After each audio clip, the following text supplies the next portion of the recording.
Looks like we're having some weird issues with our streaming. I just got notified that we are, for some reason, had a glitch and then we're not streaming to YouTube. So well, we're going to have to try to resolve this technical issue really quick. Apologies.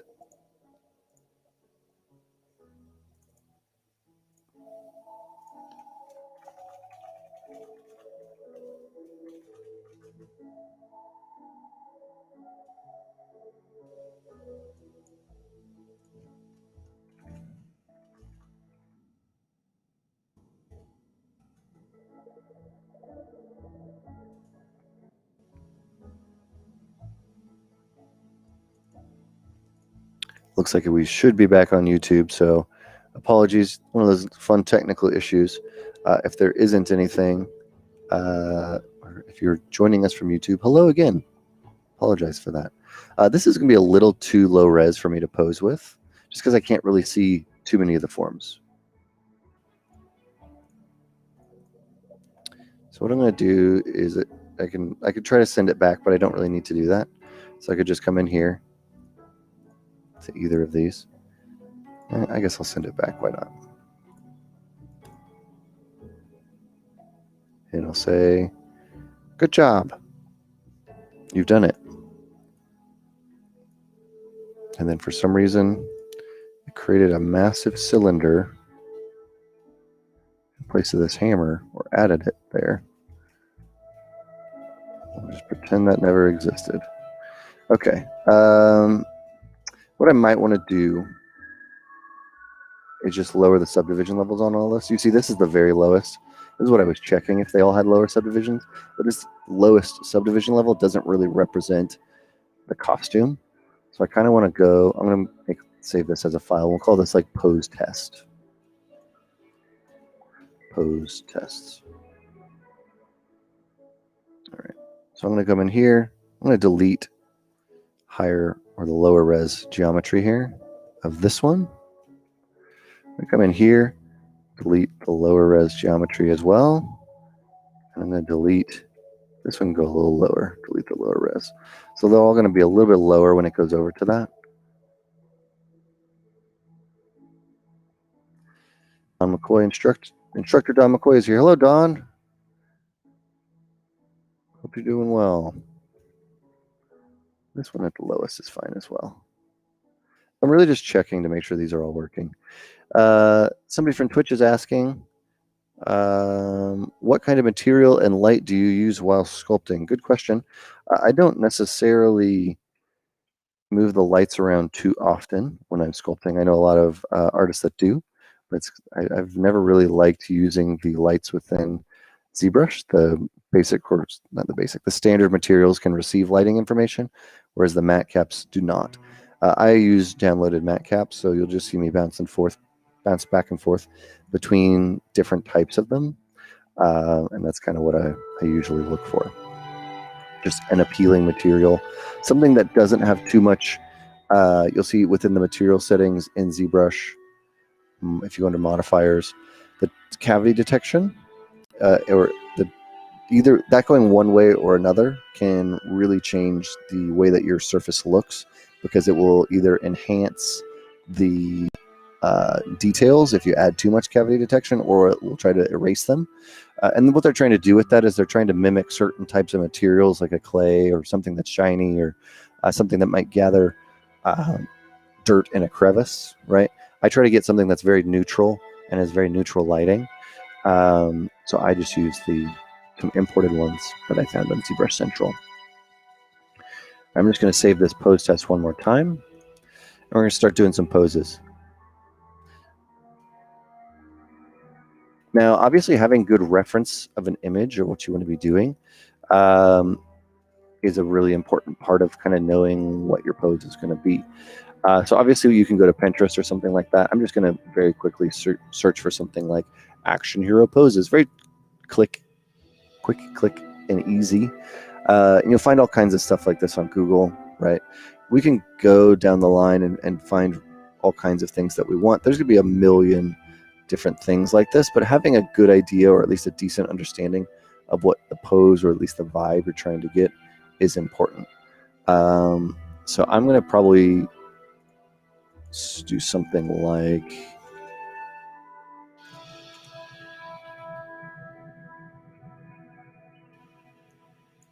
I want this character to feel a little heavier, and I'm looking for something like a brawling pose or something. A lot of it I'm getting kind of fighting martial arts poses.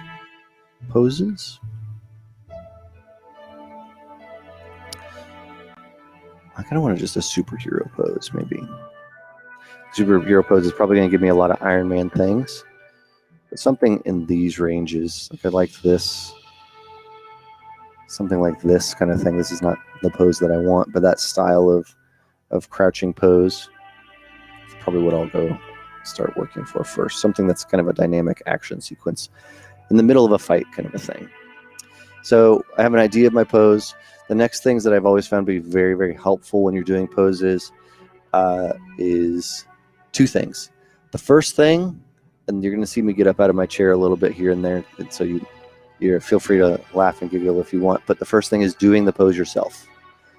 Get up, do the pose, understand what your body is doing. That's a really important thing because you'll try to do things when you start moving around a figure, and as you do that, you're going to find some things are just really awkward, and it's like it's actually impossible to do the pose that you want, and that's going to be an important part of this. The other part of it is going to be, let's see if I can get these groups really quick, because there are so many of these. I might need to create some quick poly groups. So one is getting out of your seat, or if you're at a standing desk, that's fine too, and doing the pose.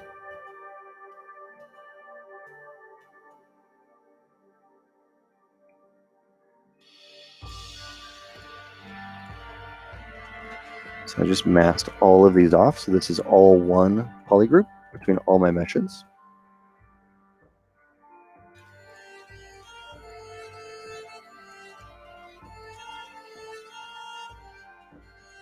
These eyeballs, those will go with the head. Hide this, hide this. I'm going to polygroup this so those eyes become a part of that mesh. And all I'm doing is making very quick polygroups, so hiding sections as fast as I can. I can mask a whole region. I'm going to hit Control W, and I'm going to hide it. Mask a whole region. Hit Control W. I'm going to try to get a little bit more finite in this part, though.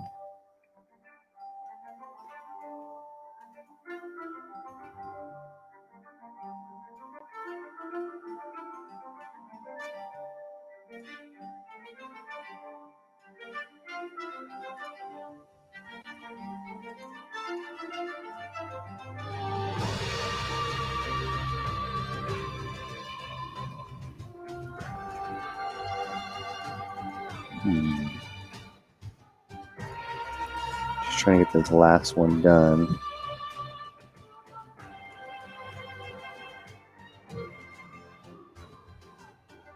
I can't really see that blue one, so I'm going to make that one a poly group. I'm going to just do this one as well, I guess. Show everything. If you hit Control W while you have something masked, it will mask the whole region. So now I've gotten the legs between all of the poly groups, the arms between all the meshes, the torso between all the meshes, the hammer, the head, and then I'll just Control W and that'll get the whole thing. So that's the main things that I really wanted to get before I start posing. There's a little weirdness here. You see these two meshes overlapping.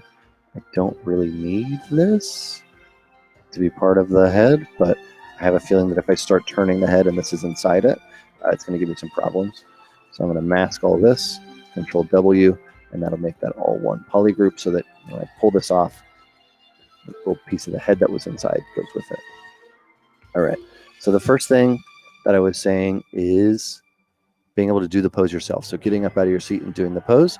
And the second thing is having a good understanding of contrapposto. In case you don't know what contrapposto is, it basically means the difference of the angle between your hips and your shoulders. hips and your shoulders. Yeah, that's right. Your hips and your shoulders. Just by the way that the body works, they have to be at an opposing angle almost at all times, right? It's almost impossible. I think it might be impossible to create to make them kind of move at the same. Otherwise, the whole character will feel very, very awkward. So the thing that I like to do right away is try to figure out where the balance of the character is. Now, I'm going to zoom out. I'll even give you a bigger shot of what I'm doing. It's going to be weird because I'm wearing these headphones, but let's try it. I'm going to stand over here, move my chair out of the way, and we're going to try to go for a pose that's probably something like he's going to be landing. Maybe he'll have like his hammer in his hand, and he'll kind of be, where am I in frame? Something kind of like this. And so he'll be coming up. So what I'm noticing right now is the angle of where my hips are right here is farther back, and I'm kind of leaning and standing. So kind of bracing myself. I want to get that pose and just kind of do, I'll probably be doing that several times throughout the stream, but it's even though it is uncomfortable, sometimes a little awkward, especially if you are in an office setting, when we get back to office settings with other people, to just watch somebody get out of their chair and make a random pose. If you're ever around or working around animators, you'll notice that that happens all the time, all the time. But it is kind of a fun thing. So what I like to do is try to get the hips in position first. So let's go ahead and get our hips in position. We can use the floor if we want here. ZBrush is a built-in floor which snaps to the bottom of wherever the character is. This is a nice thing to use, so I'm going to do that. The first thing I noticed is that I needed to basically create the character and put them in some sort of a lunge position. So let's just start with that. I can lower the character to the floor or attempt to, but what you'll see is as I move the character down, it goes through the floor. As soon as I move, the floor is actually going to adjust in ZBrush. So me moving the character up and down for this pose is not really going to be that important. It's just about creating the separation. Now, the polygroups that I made for this, there we go. Well, I'm going to try to capture all of this. Here we go. So now I just made different polygroups so that I'm not splitting the leg and tearing it in some weird way. I can show everything here. I'll go ahead and do the same thing here. Mask one, make them different colors. I don't need them to be separate. So let's get this first leg here. We're just going to mask it, show everything. Control tap. And then we're going to use, I like to use the action lines or the transpose lines. I like to use them because they just feel a little easier for me to understand where the point of pivot is and how far I'm rotating. So you can draw it out like this. I also see people who use this almost as a bone, so dragging and putting it inside. You can do Z-sphere rigging and different kinds of ways to do this as well, but I don't really like to do that. So I had my left foot forward. So we'll try to do the same. So bring this all the way up. I can now put this here because it is kind of in the body. And well, a cool thing you can do with the action lines is if you hold down Alt, so normally it rotates around one point, right? So they kind of work as they rotate around the objects. But if you take this one and hold down Alt while you're hovering over the red while you are controlling, it'll bend it, and you'll see it'll actually kind of warp the geometry. It's kind of attempting to do like a compression, right? A stretch on the top and a compression on the bottom, which is nice to do. It's fast. It can break, as you're seeing, and it doesn't always go exactly in the direction that you want it to, but it is a nice, easy way to get like a knee bend without having to re-sculpt that. So for a quick pose, this is very likely going to be fine. So I'm going to get this one done. Now, when I say done, I don't mean done. I just mean like phase one is complete. I have moved the arm, right? I have moved the leg. This one is going to be going down and back. And this one will do the same kind of thing here. Put it down. Great. Now you'll notice that the floor automatically snaps to wherever the lowest point is. This is great because now I can continue using this line to adjust. So I can do a couple things. I can grab the whole body and spin it, which is what I want to do. Or I could go ahead and keep adjusting each foot. Since this is a test and there's not a rig and this character is not going to be animated in what I'm doing, I'm just going to rotate this till eventually those feet are going to be more or less along the same plane. Notice that these toes are kind of jacked up here. Let me just mask those off. Go like this. Create a point. Let's do a little piece where we just kind of extend those toes. It's not going to be the total pose. We can still come in here and maybe adjust the angle at some point of how this is working, but that's going to get us much closer to an even level of where that foot is. Let's see, we could also take this, rotate it if we wanted to, but right now the goal is just to kind of get overall posing, not so much focusing on the elements. So we will adjust that in a minute. Beta Ray Bill, very close. Yes, definitely initially inspired by Beta Ray Bill and still looks quite a bit like him. Good shout out though. All right, next up I had kind of the arms, one of the arms back, and we haven't addressed the hips issue that I was talking about. Now, why are the hips important? Why is contrapposto important? And what is the number one big mistake that I'm making right now? Is I haven't adjusted the hips. The hips and the shoulders always, like I was saying, kind of work opposite of each other, right? If you sit in your chair right now and you bend to the left, right, my shoulder is getting closer to my hip bone, and so just by that nature you kind of see this constant back and forth motion. So if you don't adjust that motion both from the front view and the top view, they very often kind of do the same scissoring action from the top view, you'll get a really stiff pose. So let's adjust that really quick. And how do you know which one should go higher is a question that I get a lot when I talk about this. The question is whatever one is holding the weight of the character the most. Now, in this instance, it could be both, right? But let's just get down and let's do that pose really quick. If I do this, I'm going to take a look. I'm going to just do this little lunge pose till my legs begin to burn. And then I'm going to say which leg is higher or which hip is higher. And I can tell that my body is wanting to take my weight down to this side, which means that side, my right side, which will also be the character's right side, is going to be lower than the rest of the character. Right, and you can almost see that by the gravity, even that we have here. That if there was a big plate here and this is all weighted, it wants to sag this way. Right, I don't want to go from that angle. I'm going to go right here in the middle. I'm going to adjust it. Now I can also come in here and do this. This is why I use these polygroups. Get out of here, hammer. Mask this whole piece. All right. Okay, unmask that piece. And when I do this again, the whole leg is going to move a little bit. That's okay. We're going to have a lot of, this is not a perfect pose, right? This is kind of a test. But what you'll see is all of a sudden you get to see that kind of natural bending happening in how the weight of the character is being held. Now that's going to be natural to happen. And naturally that's also going to make this move the opposite way to counterbalance and to keep it up, right? So this part of the character's core muscles will be tightening to keep them stable.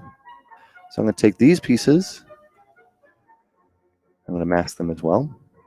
I'm going to soften that mask just a little bit, and I'm just going to rotate the whole body this way. And we can do it from the same location just a little bit. And you know what? We're going to do it from the top as well. So I'm going to kind of go back into that same squat lunge pose. I'm going to have a good workout after this. And I'm going to try to evaluate if and what shoulder or hip is going to be forward. So I'm noticing that when I'm doing that pose, I want this character's arm to be back, I think. This one. So if that one is back, meaning from the top view, it's going to be rotated this way.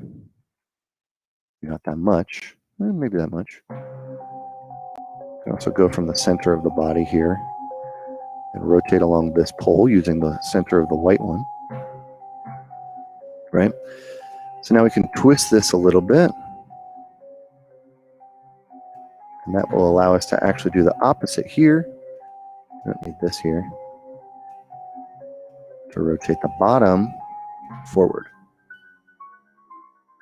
Now the legs that we got out before are going to get a little jacked up here because we got them, kind of out of the way, right? First, but now we need to make sure that they're supporting the weight naturally. So I'm going to hide that, invert it, hide this hammer again. And there we go. And I'm going to try to set this up now so that this leg is actually supporting the weight of the character. So we've adjusted how the weight will be held, right? We got the initial pose in there, and now we can adjust what direction this leg should go.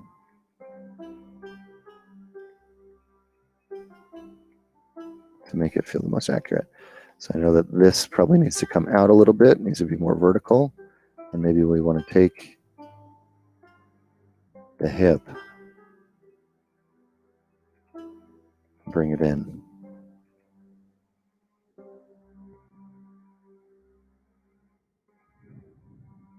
So even though it doesn't look like a lot, even if I just go ahead and undo you really quick, what you'll probably notice is that this pose, even where we're at right now in this lunge that we're creating, is going to look a lot more natural than this pose. Right where we started and all we had done is just kind of taken the legs and pulled them apart. That's because we hadn't adjusted the hips, we hadn't adjusted the gravity. This feels like an action figure that you just split the legs apart and tried to make them stand, which they never did. And here you see with the subtle bends and twists that there starts to feel a little bit more weight to it. And we're going to do the same thing on this back leg.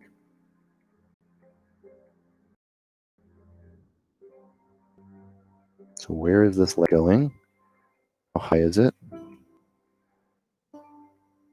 Maybe this leg here can go a little further out. Maybe it can go a little further out this way.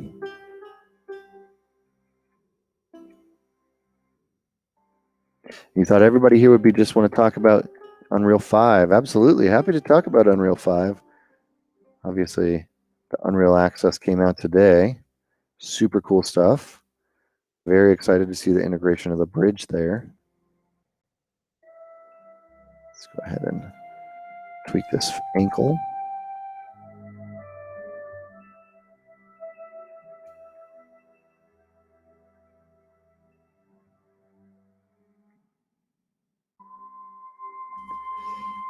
Maybe even just kind of hyperextend this ankle just a little bit. Never be afraid to kind of just push the poses just a little bit, meaning even though you should feel like you're just going to move them, I'm moving like C3PO, but just moving the joints. You can pull and stretch and do a little bit of extra. The good example of that is if you could only move your arm up, right? When you're doing a pose, for example, in your real body, if you're only ever moving your character up like this, you'd never be able to do this type of motion.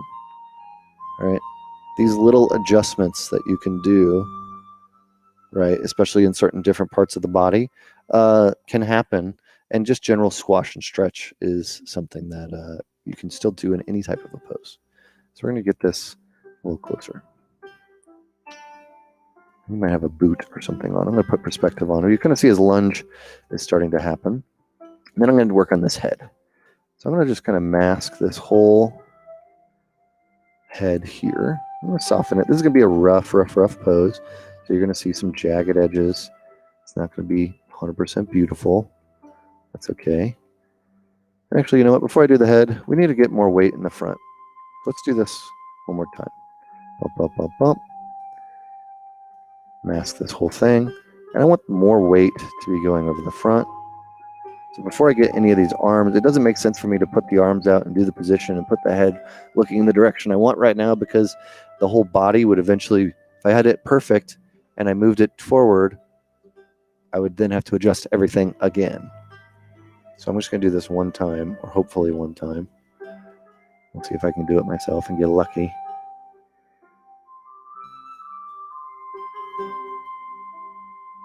Maybe even like a little twist in here. His arm was coming towards the ground.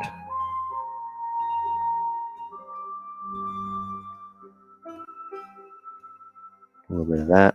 Now I can come in here, just get the little piece that I want.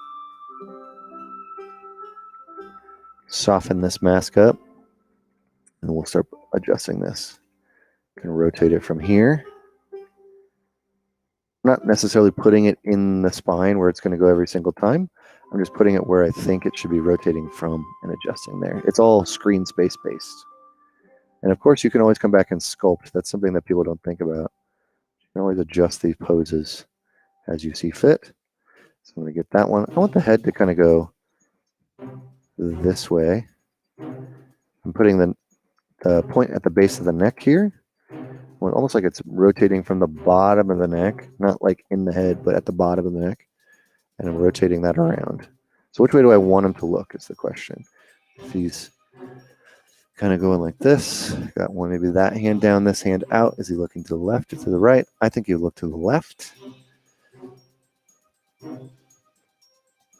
And up. We can continue adjusting this as we see fit.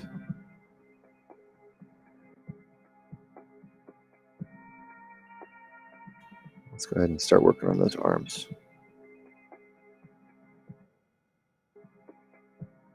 We got some questions from chat. Can an animation director be a director for non-animated films such as live action or anything in that nature? And also, do you have an animator? Do you have to be an animator to make animated films?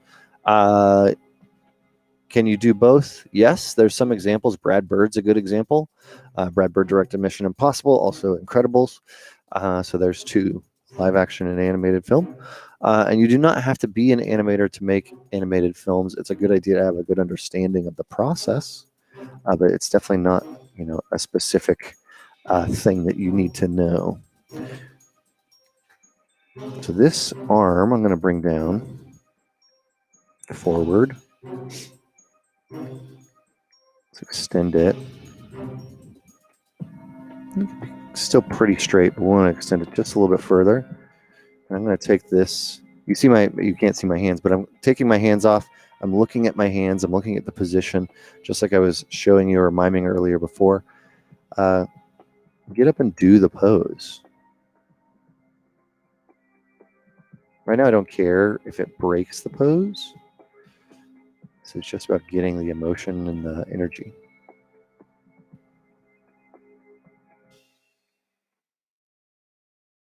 A little bit unmasked up there. I could keep adjusting this hand. Fingers, you can get a lot of dynamism or dynamic elements of a pose out of the fingers. So don't sleep on them. It's not something I'm going to spend a lot of time on today for this test, but you can definitely get a lot out of it.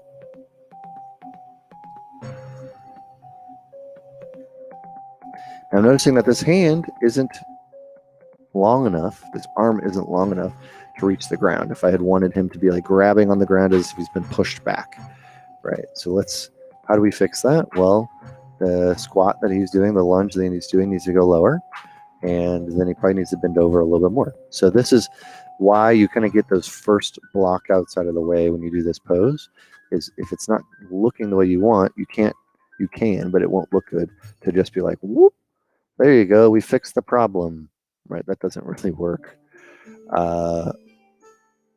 You need to adjust the overall pose. I could do maybe a little stretch like I was showing before. Like I could maybe go like this far and feel like that's still working because that's just enough within range. But too far and you've stretched a little long. So let's take this. Well, let's get those legs first. Leg one.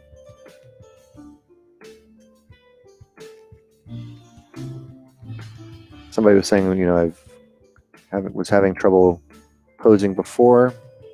Should just do it in ZBrush. It looks really easy. It is really easy. I love posing in ZBrush. Some people really hate it. There are other ways to do it. There are other ways to, I find it's the best for anything that's concept or ideation. If you're just looking for what something could look like, I find that ZBrush is really, really excellent at that. Not something I would do for, what I'm doing right now is not what I would do in an animated film or a film, unless it was just for visualization. Obviously, you would do a full-on rig. What program is this? This is ZBrush.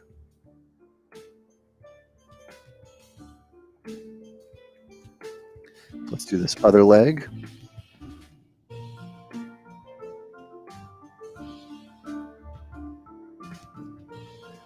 There we go. So I'm going to turn off my symmetry. You'll see how far I moved that lunge up on the other leg. You can see here on the thing. So I can either stretch, rotate this all the way out so that there's a little bit more of a stretch there, which I kind of like.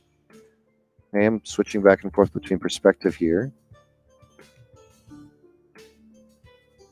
I'm going to rotate this whole limb to a little bit out.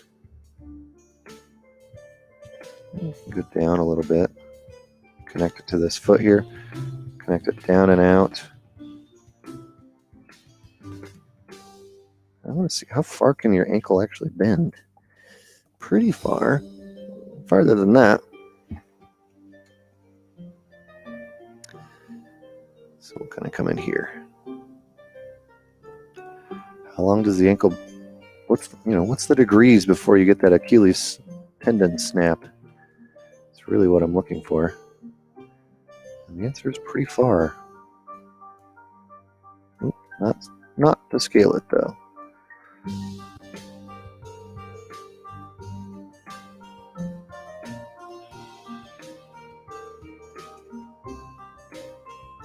Just try to position this in a way that feels okay. You can always come back and sculpt, as you can see. That is an important element. So now the arm is getting closer, but it's still not there, but it's pretty close. So I'm going to hide the legs again, the hips, this. And we're going to do one more quick thing. There we go. Bend them over a little bit more and probably just give them a little warp in that direction. Just a little stretch in that direction. That is stretching every shape. So if there were circles or any specific things there that we needed to look at, it might be good to just be careful of that. I don't think this hand is really going to get there unless I really compress that. So that's also something that's good to know. Not every character is going to be able to do every pose, right? They might be too lanky, too long. Jack Skellington would be able to do this pose, no problem. This character cannot. So now that's also an important thing while you're doing these poses, is kind of understanding what the limitations of your character are, what they can do, what they can't do. So I kind of want to take this thing now. I don't think that this other hammer is in the right spot just yet, so I was going to use it, but I don't want to just yet. And I want to take this back arm and basically rotate it so that the hand is upwards, and it's kind of me dragging the hammer on the ground. Maybe would it be forward if they got pushed backwards?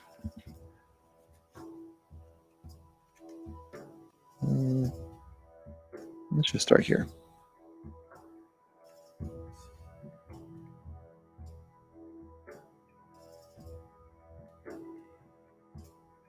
First, we'll rotate from the shoulder just a little bit. Then I'm going to mask off all this. This is the part of the body that gets warped incredibly quickly, especially if you are doing hard surface bits. Usually I try to put the bone, the action line of this in the middle, and then you can rotate it, but you'll see how quickly that's going to destroy certain parts of the shapes. So we'll rotate this just a little bit, go a little bit further down.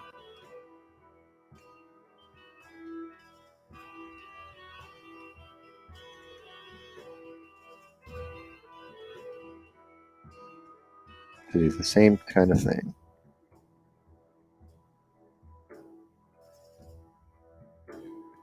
And I'm going to use that Alt move here to kind of extend this. You see it does kind of compress this forearm. So I'm actually just going to stretch the whole thing out just a little to try to maintain a little bit of that volume that it had. Now let's get this. I think I missed a section. There it is. To take this, and we'll just kind of spin it around. So however we want this to be held is where we want to go.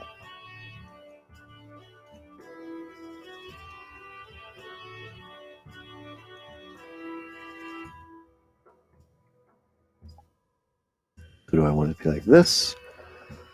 The other idea that I was having was that it would maybe be something that was a little bit longer handled. This would require a different type of a hand hold, but you can kind of see what I'm thinking as far as maybe this is no longer a pushback. That something where just mask this really quickly. All right, so you can kind of have something like this. Mask those fingers, mask that thumb really quick. Use the same alt. This is not a good way to do a final pose, but you can crush the fingers in really, really quickly for a quick fist or to close in on something. You can do it all at once. You'll see it did destroy those fingers. So again, only do this if you're doing a test or you're never going to see them.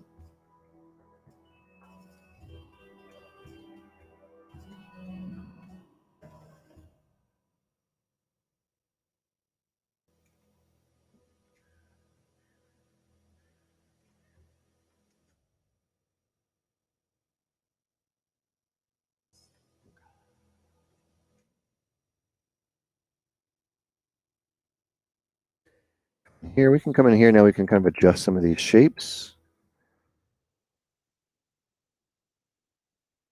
Every piece of anatomy on your body, when it moves, changes form and changes shape. So don't expect, especially if you do a large pose change, that everything's going to stay in place. That's just not how it works.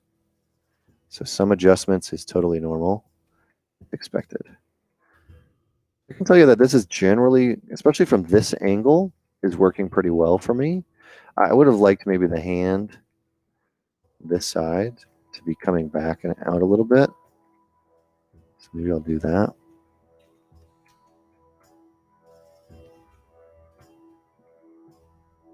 Maybe push this back more so that I can get a better sense of the, if we want to explore the idea that this character is being pushed.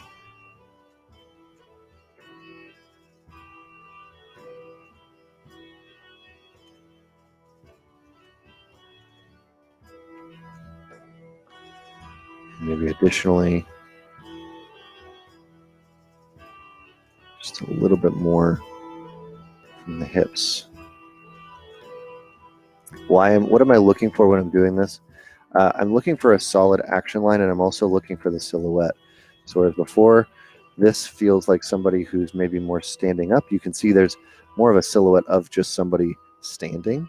I'm trying to group it a little bit forward and make the action line be consistent, almost like if you remember the old animation style action lines that you look for. I'm looking for a line that goes from the top all the way out. Whereas before, it's working, but it's not as dynamic, it's not as forward. And so I can kind of come in here and do the same thing in silhouette mode. And as soon as it begins to break, like this pose here isn't really working on the head anymore.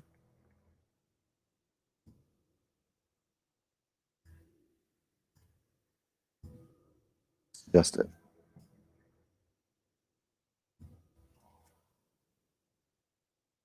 So probably help even more in some ways.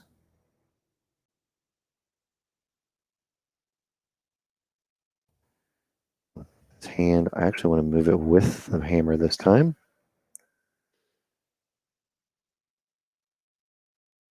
Never forget that your collarbones can rotate. So that's something I see a lot from the top view of a character, is they don't do this. And that's a huge, especially if you ever looked at quadrupeds, animals, tigers, lions, especially big cats, dogs, you'll see that there's a lot of rotation that happens in here.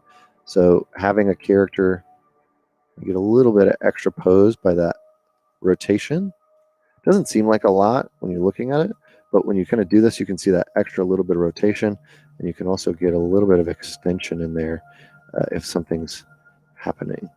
It will break up that stiffness. That's what I see with a lot of people doing poses.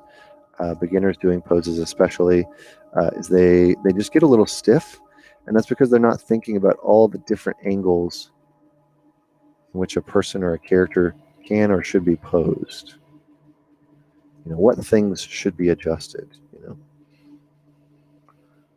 So we'll have it like hanging out this way. The arm, I can tell like this maybe should come out this way. So we're breaking the silhouette. The silhouette was becoming very closed, and that was making it lose a lot of the dynamics of it. So if I can remove it from that, I can get a more exciting silhouette.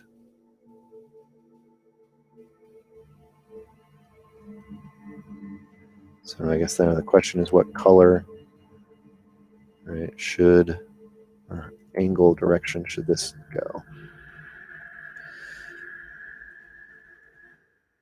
And save this project because it's acting a little weird.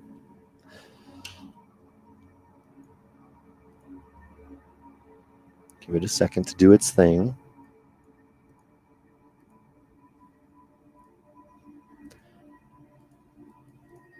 It was on the weird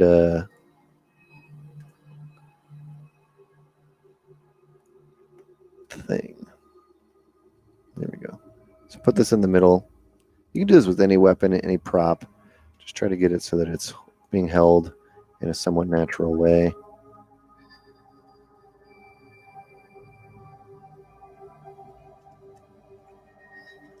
What way do I want this silhouette to go? That's how it was. Maybe down and back isn't bad either. Just like an opposite of what it was. It feels more natural, and nobody holds the hammer upside down like that. All right.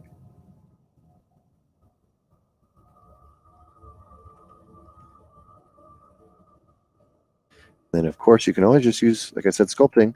You can sculpt the whole pose as well.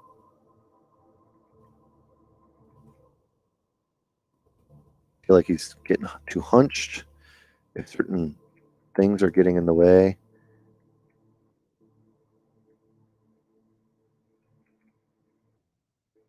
I'll go ahead and move them.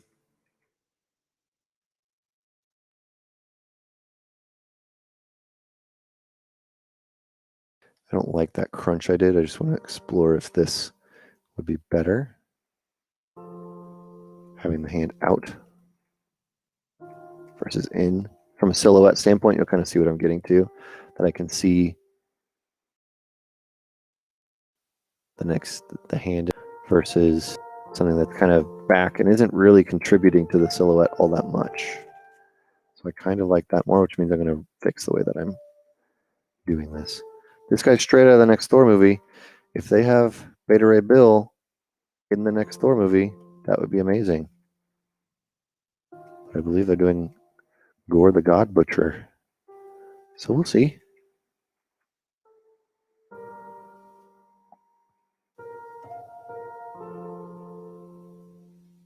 It's a better bend than what I had before. Let's begin the process of kind of just rotating this arm out, basically like a rotator cuff. Latest Thor was hands down the best. I agree. Ragnarok was amazing.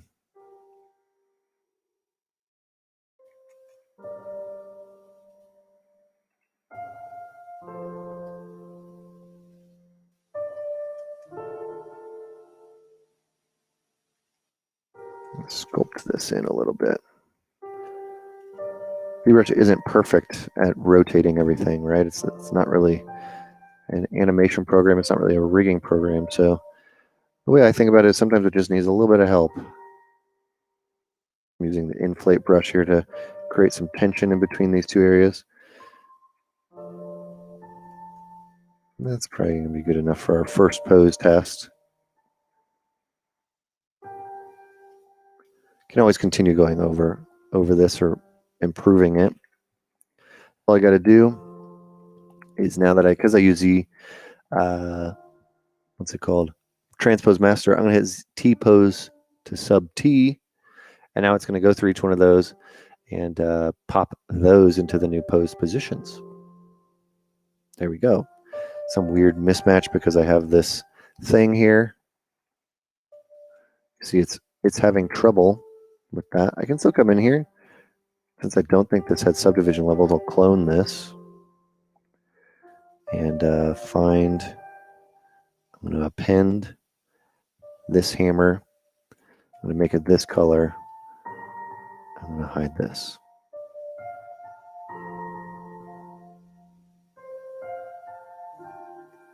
Now we have our bits and bobs here that we did not attach. I don't have the tongue. I don't have any of that stuff in there. Right, like I think if I come in here and I do layers, they're all going to be gone.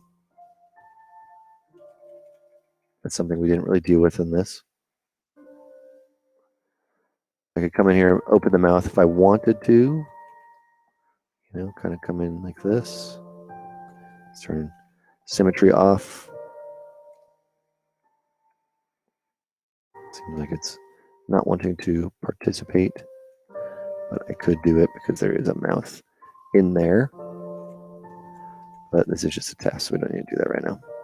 Let's get these pieces back inside. Let's tuck all those bits back inside, sir. All right. So if we want these pieces, we'll have to manually put them back on. I could have moved them, but I find that costumes tend to be less successful in Transpose Master because they change so dramatically every single time. So what I'm going to do is I'm just going to take this and I'm going to try, first we'll try the cloth pull button, brush. Move some of this.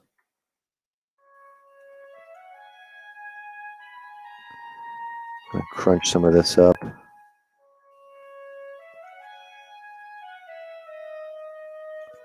Pull this. Technically, if they were being blown back, the cape would go like this, but that's not as cool looking. So we'll just give it a little bit of wrinkle maybe.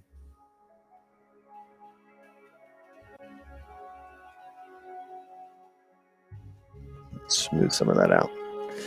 And then I'm going to try to mask the top.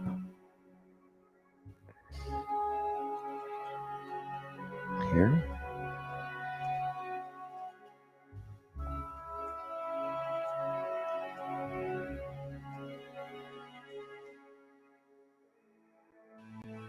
And just pull it out. Let's see how much I can get to work. It's being a little more wrinkly than I expected. It's not ideal. This would get collapsed to the body, so I don't really want that to do its thing. This I do want to try to pull downwards this side.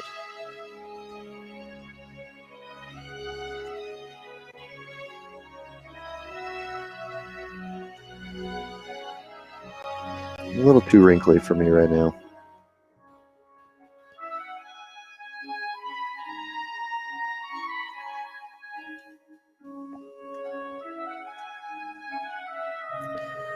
But we can kind of start figuring out how we want this to work.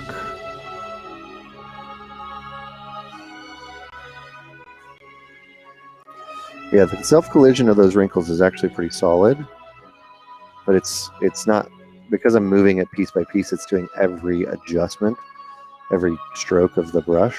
It's not doing like what the final version is. I could come in here and change the direction of the gravity, point it in whatever way, right? And that might be a more successful way to make it work in that way. But I don't really want to have to deal with all that right now. All right.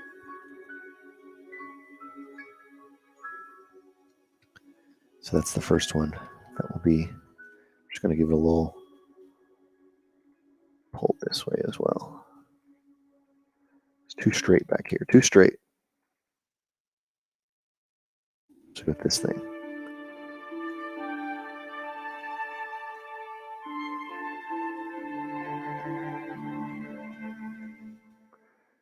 See, like it just pulled it so taut. It's not really what I wanted. I'll take that though. That'll do.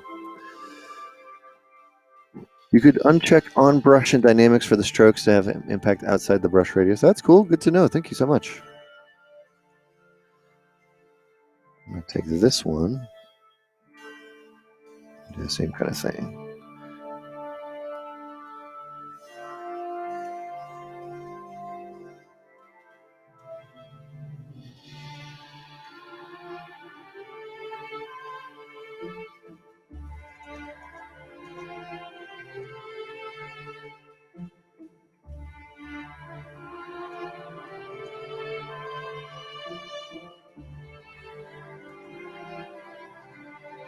It's the same kind of thing. Just adjusting these pieces.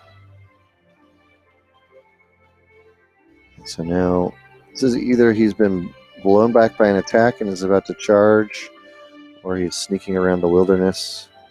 Either way, I'm cool with that. Oh, it didn't have a super specific goal. It initially was just a superhero pose. I think we kind of got something in there. And this is really a test. I wouldn't spend more than an hour on these, and so far I've spent an hour on this. So I would do a couple of these, and just kind of see how they go. Look at this head of the creature of the pelt he's wearing, which apparently is masked.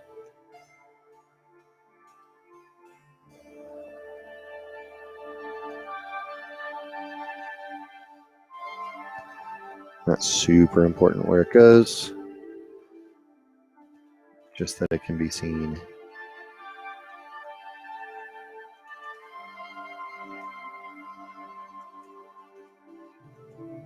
And there we go. We've got a pose. A pose that kind of represents some of what we're looking for. And this can be used for all different kinds of things, right? And this is now in our higher res geometry. So that's a general way that I kind of think about posing for those of you who have not or just joined the stream. I try to just do it slowly and think about what the body will be doing, how the body works. And then I also often get up and do the pose myself, which if you were here earlier, you saw me doing that. So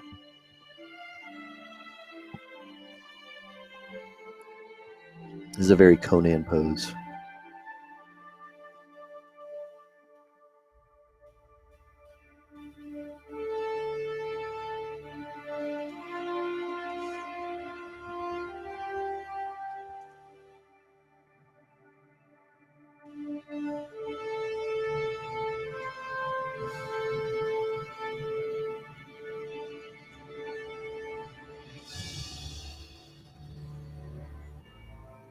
You can also use this if you like. It's just a good way to see what those poses are like, what they're reading like. Often what you'll find when you start posing, or even people who are more experienced at it, is you're going to have some poses that are really excellent from one view, and then they look really terrible from pretty much every other view. So, yeah. This one is looking decent from like this pose. Decent. Getting a little weird here. I think it's because this leg is too far inwards, meaning I think it should go outwards.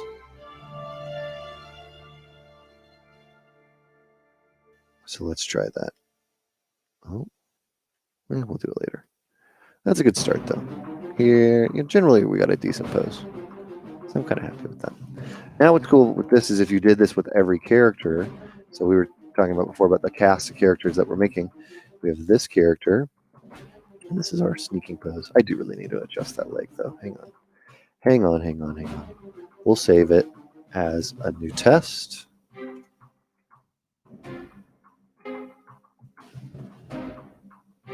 I said I wouldn't, but I had to.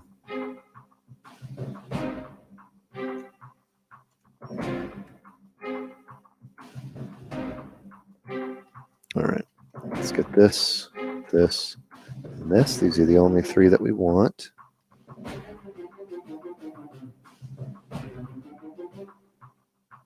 Okay. I only want the legs from there down. The polygroups go away as soon as you leave Subtool Master.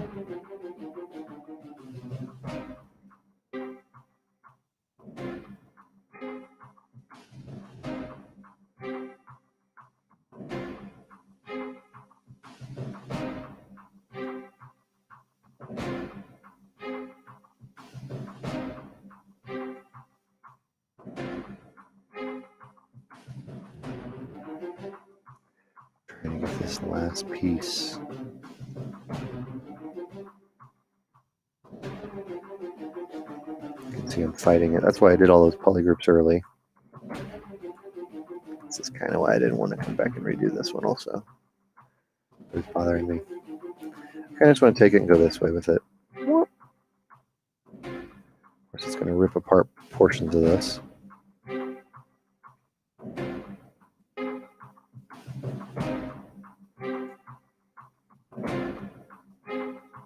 Push it this way.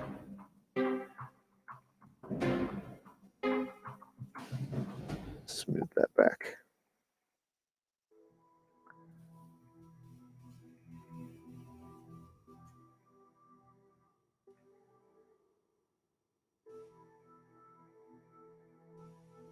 Yeah, that'll do just fine.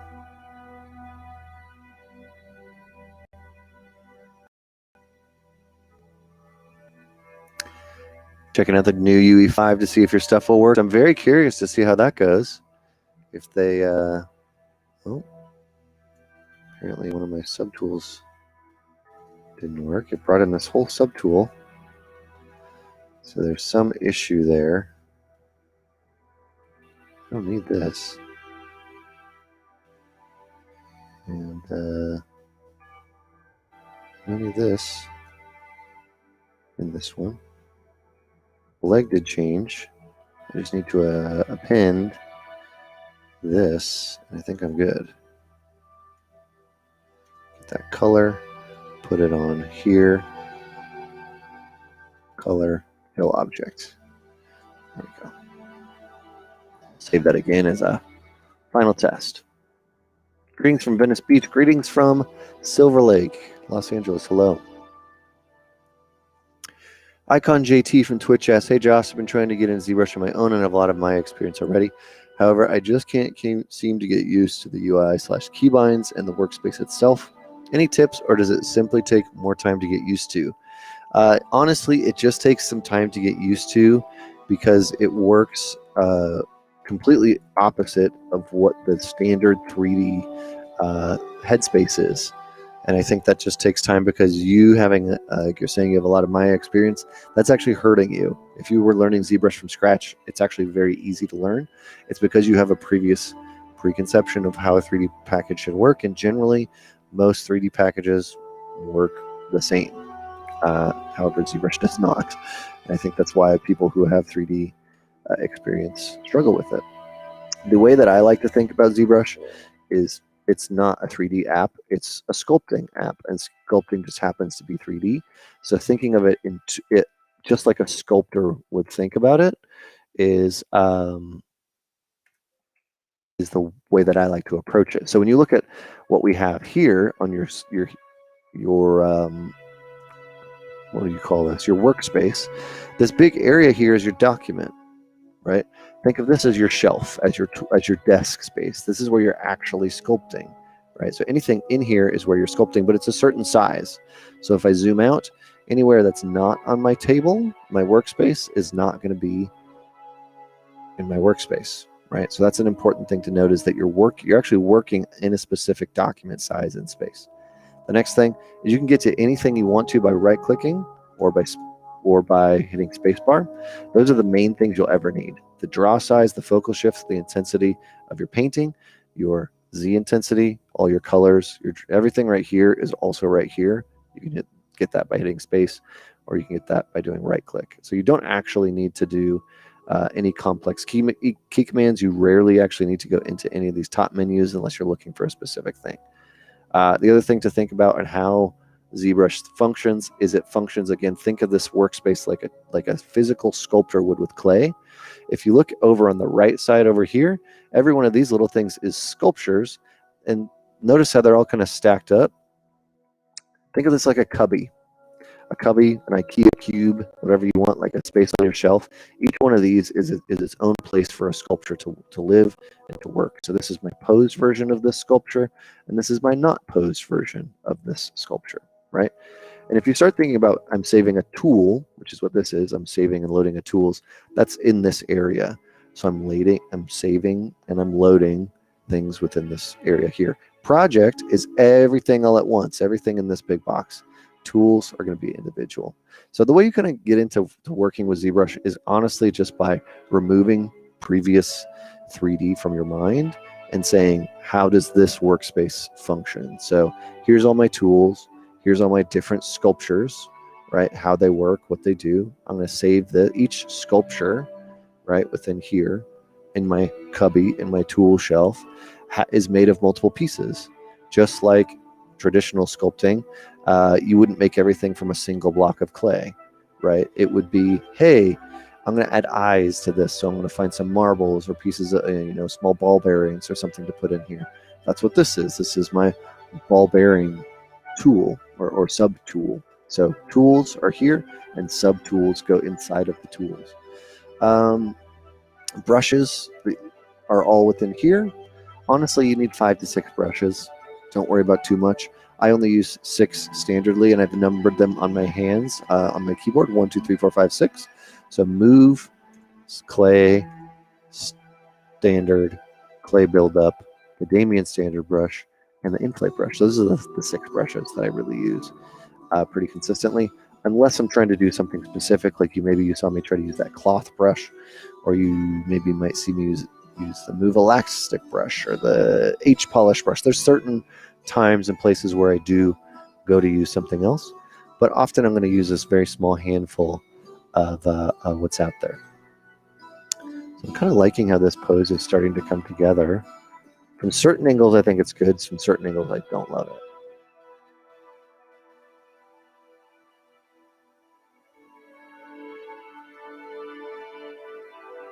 Just kind of rotating around to take a look.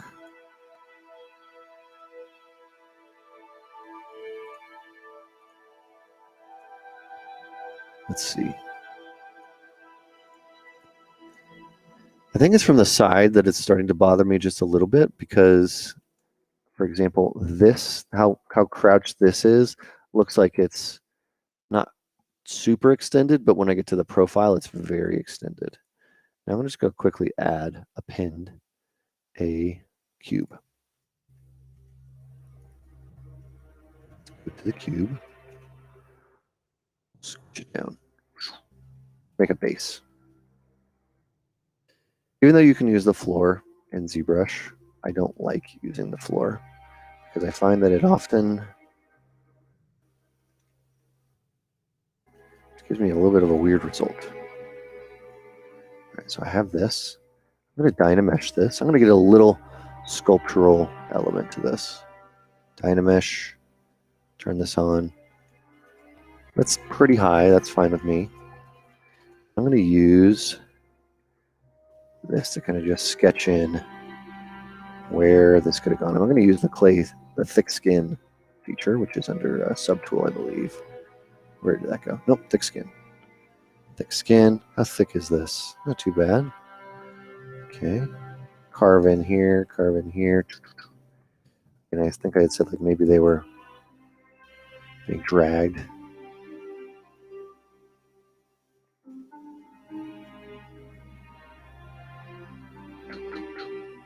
So right now I'm using the thick skin, which means it can't go past a certain depth, which is fine. I'm not wanting it to.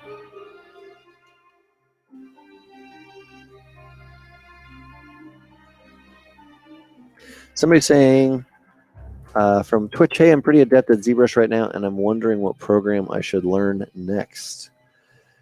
Hard to know based on what you already know.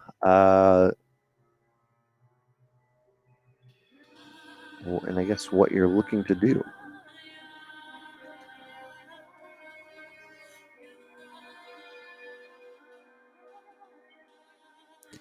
I'm going to build up like a little. I'm going to turn this thick skin feature off. I'm going to build up a little bit of a rock ledge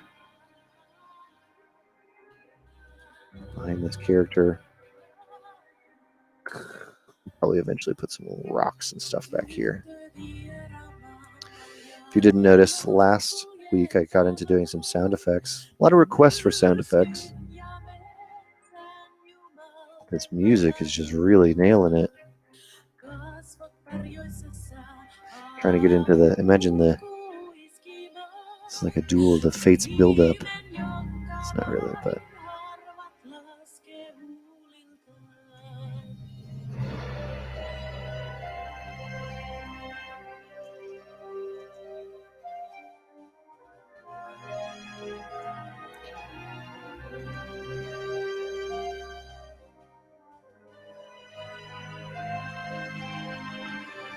Yeah, you're right. It's getting into ZBrush. I hear exactly what you're saying from a lot of professionals or people who have used a lot of 3D before, and the first time they get into ZBrush, it's a bit of a trip because it's not at all the way that you're used to working.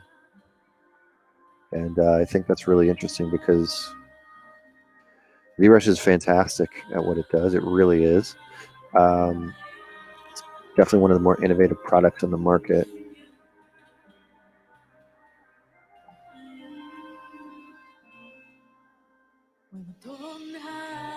Let's just get a little texture to everything. Then I'm going to take this, they have a clay skin, what is it called? Clay.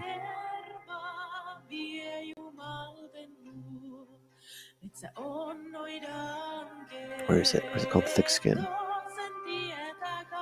Thick skin clay. It's a cool brush that kind of just moves everything around. Better used when thick skin is on. Just kind of wobble this all around. Create some undulations in the surface.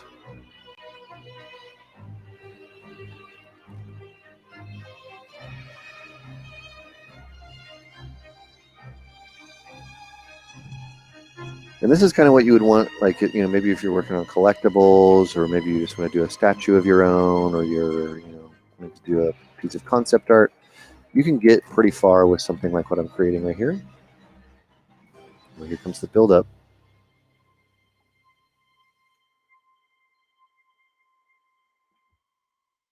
Maybe not.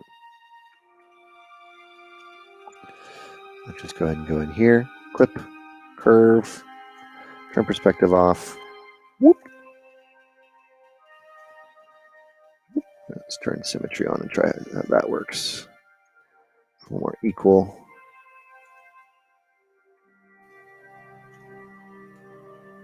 Clean that right up. Make ourselves a little diorama.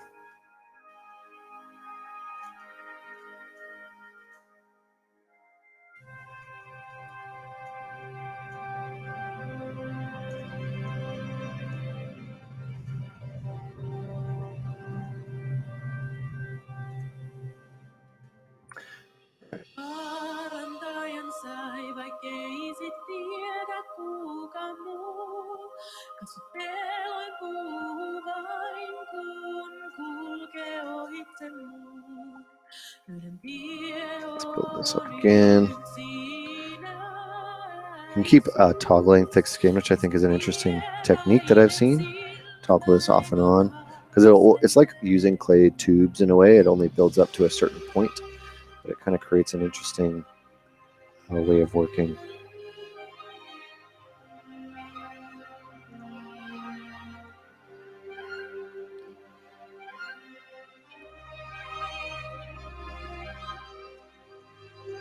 So either this person got blown back or they're hiking in the snow. One or the other. Now we can bring on our companion. So I was just going to say, now that we've got a pose, maybe we'll do this. We'll just screenshot this. If you hit Shift S, you can do a screenshot. Bring on our companion, who's not supposed to be this tall. Who's supposed to be like yay tall. See, they don't need to sneak down. They're just going to be walking differently. So if we were to make a sneaking or crouching or some sort of a pose. I'll just get them in here first. It's a little easier.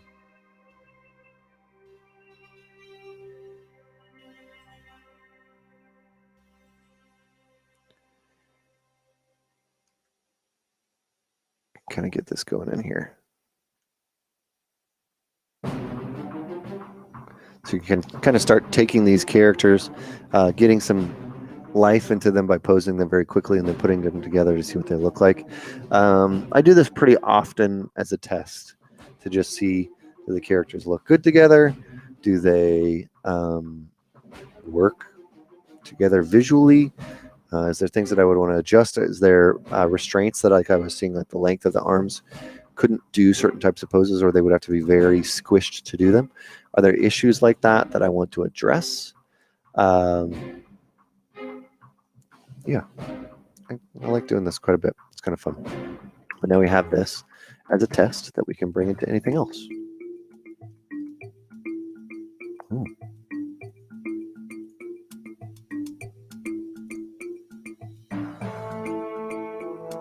This music really caught my interest.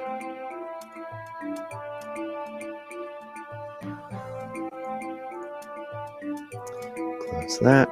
Check this out. All right. Having come from my experience, ZBrush was very difficult. Yeah, it definitely takes a while, and it is one of those ones that will take you a little bit for sure. Is this stream live? It's live. Camelot Lord 91. Welcome to the stream. Welcome. Welcome, welcome. We're sculpting some characters in ZBrush today. Just did a little pose of this character. We started, we got here. Let's see. We'll go say we got like to here. Kind of like this angle too. It's like creeping angle. Like I was saying, there's some of these angles that are working pretty well. Some, not so much. So we here to here.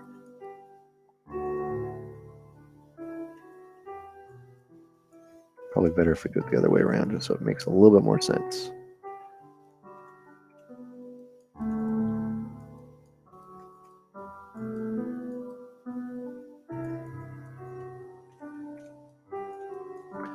It's nice to kind of get that because you know, get experience what the characters are like, get them in the positions that you want, make sure they work. I don't think I'm going to do that for any of the rest of the characters today. I'm pretty happy with this, and I'm pretty confident that the other characters are going to fit, especially after doing this one. It's also a good way to just do this for multiple poses, multiple statues, multiple things. When I was working at Legacy, we would do this for Sideshow, for providing 3, 4, 5, 6 options for what a statue would look like.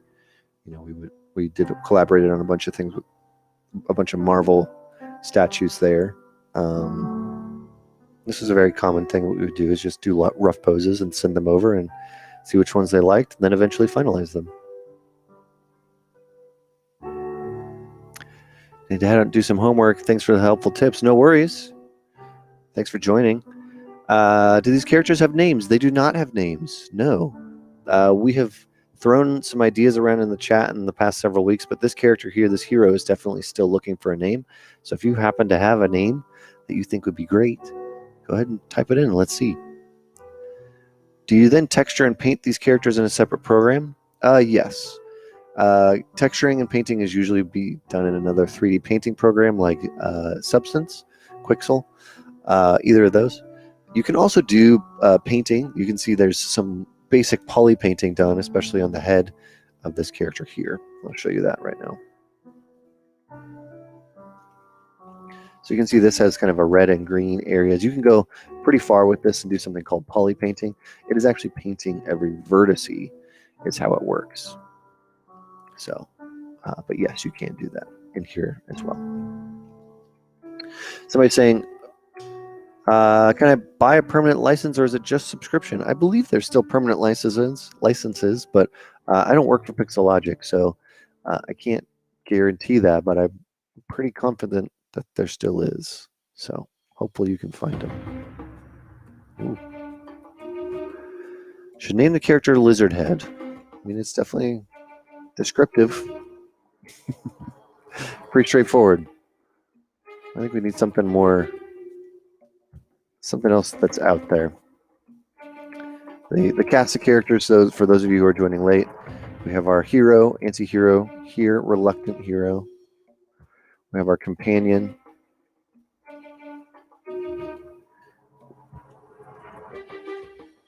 We have our creature, their mount, who, whenever I try to do this, always acts like a really large dog and just tries to get in the way. So we're actually going to start with that one this time. You can't really place them in depth as far as I know. So this is one of the challenges of doing this kind of a thing.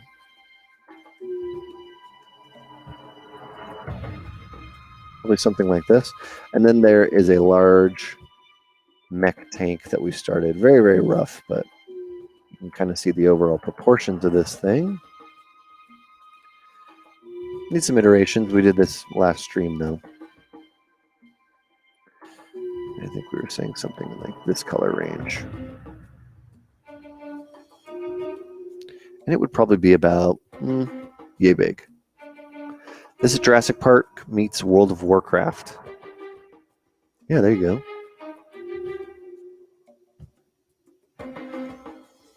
So that's our cast.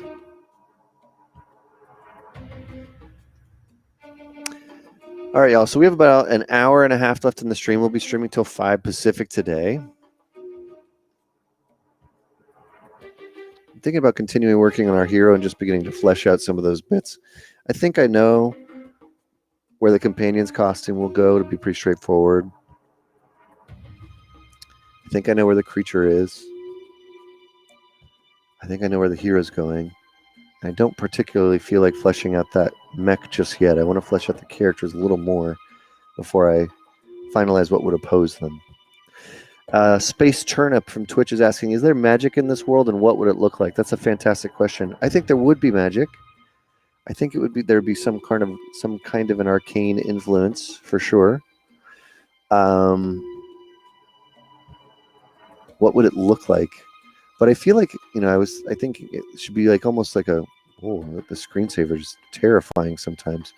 I think that it would be something that is a little more like a power source than it is like, Harry Potter, like, wisps of magic and illuminating things. So I think that's kind of what I would do. Did I do the clothes in ZBrush or did I do them in Marvelous Designer? Everything that you're seeing so far and that's on the screen right now is done in ZBrush. So if you're looking at some of the clothes in here, there is some new dynamics features for the pelt that I created and this little action hero poncho in ZBrush. There's the dynamics options. You can do simple gravity and simulations for objects. You can even change the direction of gravity, and there's some cool brushes that I was showing off earlier. The cloth pull is one that I like quite a bit that you can use, for example, to pull, go down some subdivision levels, and it will wrinkle for you as well. So you can pull objects, you can do simple, pushes and pulls. So if you want something to feel like it's bunched up on the shoulders, right, but still has a draping feel, you can do that really, really quickly with the new cloth brushes and dynamic stuff. It's really, really cool. It's also really good for creating wrinkly skin.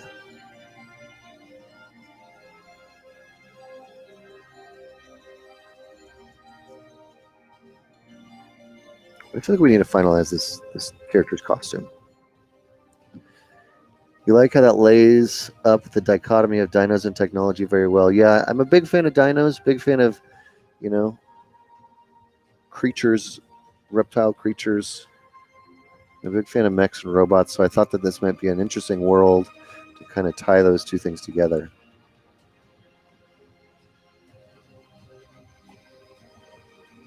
Looks amazing. Thank you very much. Appreciate that. All right. So what do we do for the next step?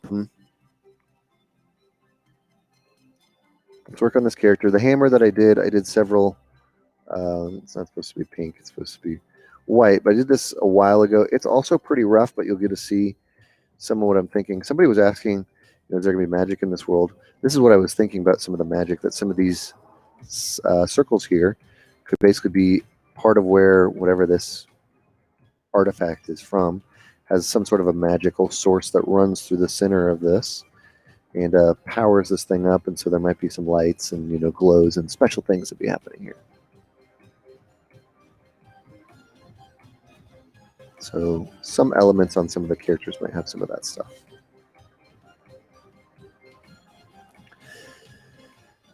Let's see. Somebody is saying you're in your second Gnomon ETP class. That's awesome. Very cool. Taking fundamentals of rigging, but you're thinking about possibly taking a course on learning the basics of how to light and render your shots. Do I recommend taking texturing and shading 1, or is it okay to jump into lighting and rendering 1? Lighting and rendering 1 definitely sounds like what you're going for, but I don't know what the prereqs for lighting and rendering 1, if there are some, or if I don't know what your professional experience is, but if your professional experience basically qualifies for texturing 1, or at least what that subject matter is, you can probably jump into lighting. But I would speak with the admissions team who you've clearly already been in contact with to verify that. But I think lighting 1 sounds more like what you want, personally. All right, so I'm going to work my way up with this character. I know this is something that I want the end result to somewhat look like. I'm not 100% sold on the design of the face. There's probably a little bit of work I want to do there. I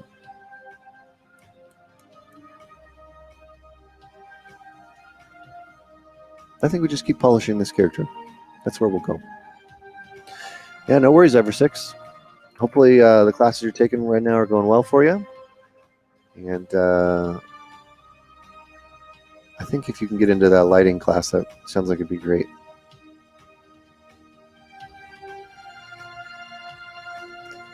All right, let's start prepping this to be basically the next level of detail. Going within my folder structure here, which you can't really see because it's off screen.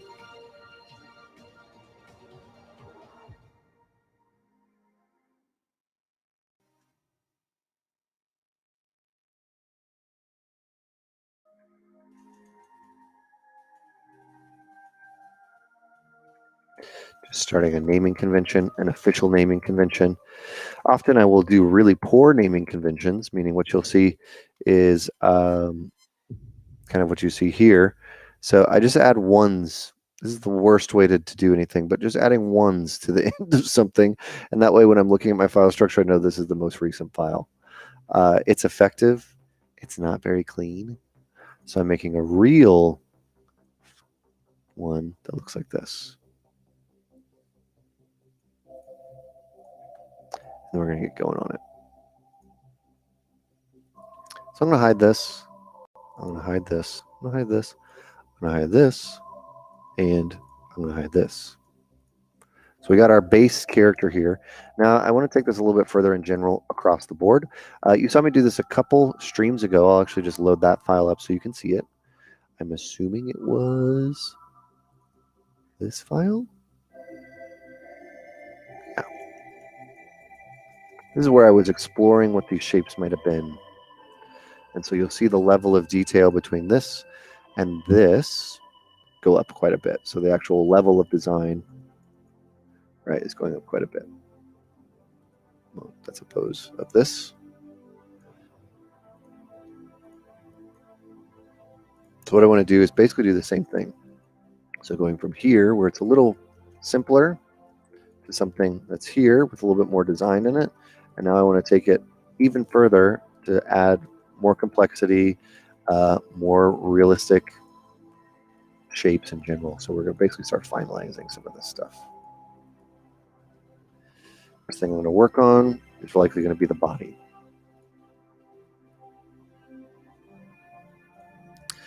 Dominic McCoy asks, were these characters built completely in ZBrush? They were, yes. This is as far as I've taken the body. Now the question is, how far do you want to take this? Knowing that all this is going to be covered. I don't have to take it crazy far. I would, however, like to spend some more time on the hands. As you can see, they are not amazing. Feet are going to be exactly the same problem. You can see all this stuff is really just a sketch when you get close to it. So we're going to start dialing all this up. I do have the head as a separate object. And I should have layers for this.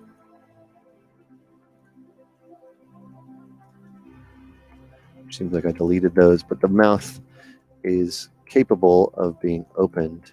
As you can see right there, there's a tongue in there.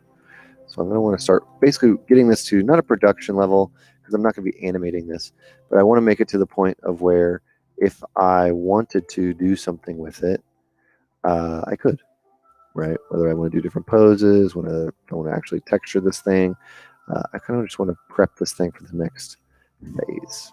So let's do that. First thing I'm going to do, I'm going to get rid of this little tiny head inside this head. Fellow Gnomon instructor Don L. McCoy. Hello, Don.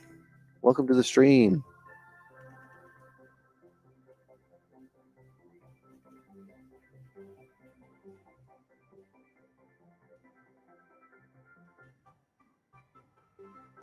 I don't really need any of this.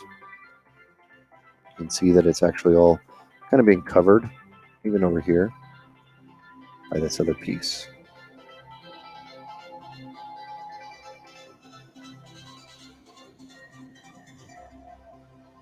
So I'm just going to smooth this thing into oblivion.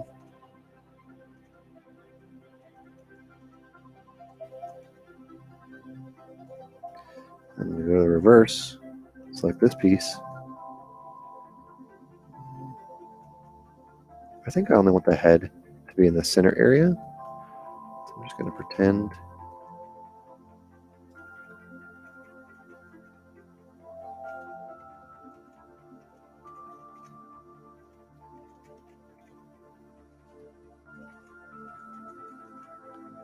Doesn't exist. All right.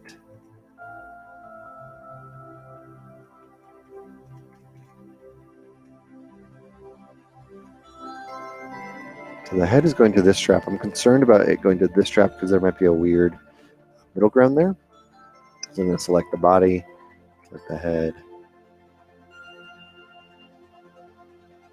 I kind of want this to just go in a little bit. I don't want to see any of that other mesh. I could obviously cut this apart, and I probably will. Meaning, I could weld this together, make it a single mesh. That would be a smart thing to do, especially if I want to start posing, make it so that pieces can come off and on. I like treating these types of characters a lot like an action figure.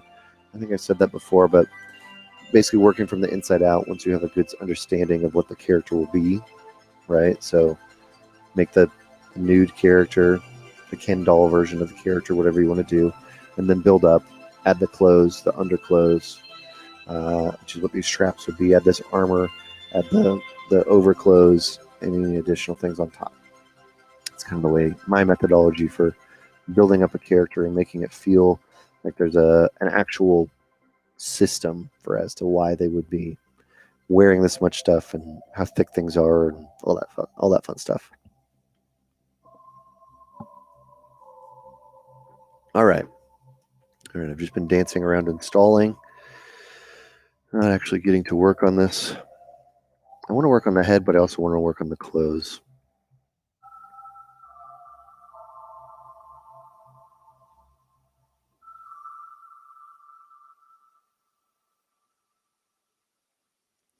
I know I could retop these. I'm trying to figure out if I want to use like ZModeler and get into some of this stuff, but it would be smarter for me to finalize the body. So let's go ahead and do that.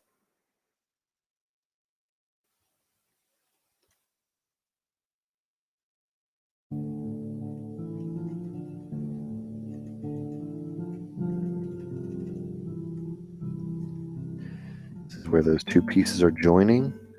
I was saying it would probably be smart for me to join these at some point into one mesh. Then I'd have to do all this work, combining this and this. I really don't want to do that because it's all underneath the body. So we're going to be fine with just these two separate elements. I do want to create a more clear distinction between the two. Looks like I already did here, which I'm fine with.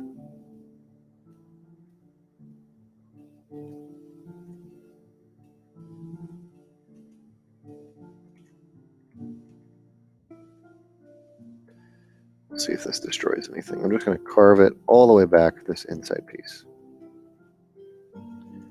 And clearly that was a mistake right there.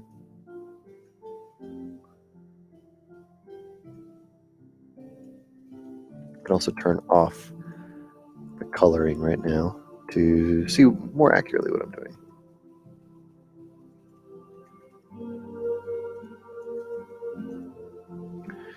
You can see that the detail on the face is not super high res, especially when you get into some of these areas where there's a lot of brush strokes here.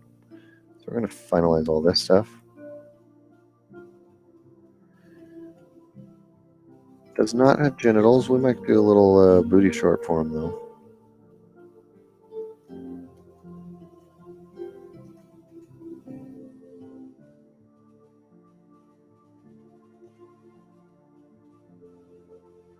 Just, you know, keep things decent. And this is a family stream.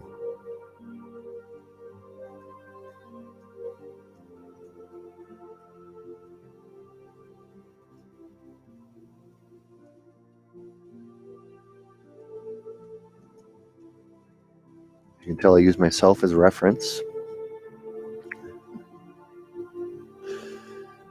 All right, let's keep going. I'm just going to mask it off. I could do a little extract and create actual underwear. Or I could just do a quick inflate, which is probably what I'll do.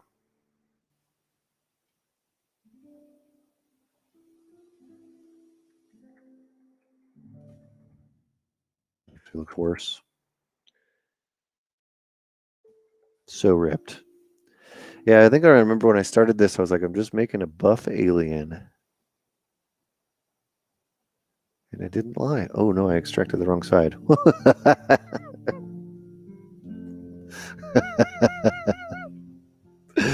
Oh. Sometimes I love 3D. I mean, I always love 3D, but just like the weird things that happen in 3D are just the best.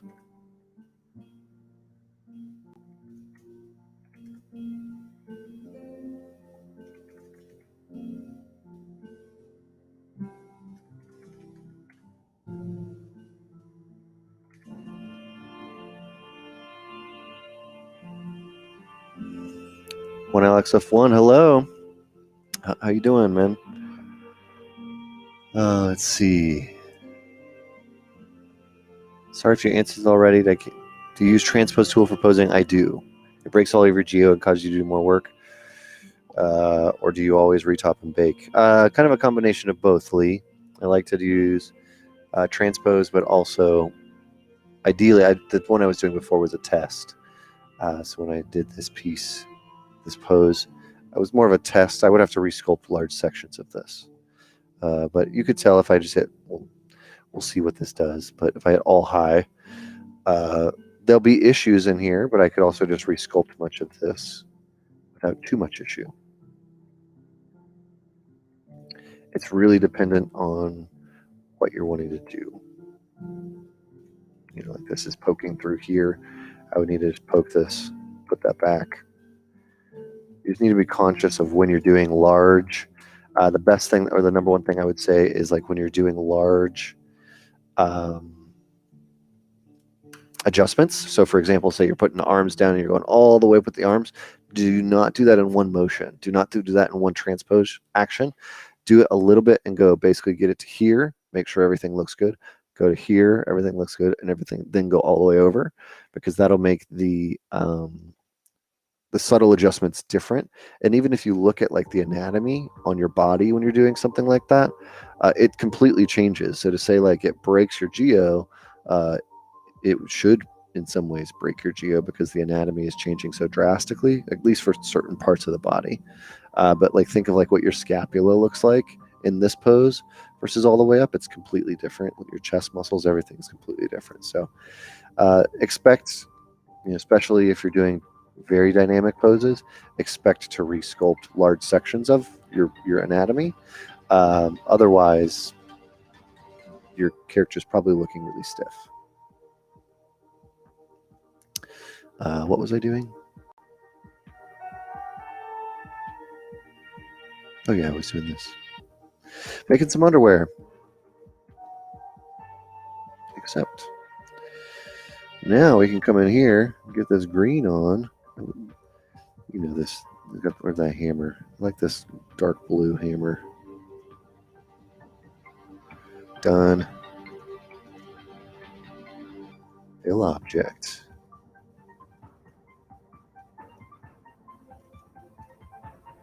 Smooth this all out real quick. Point is not to draw too much attention to it.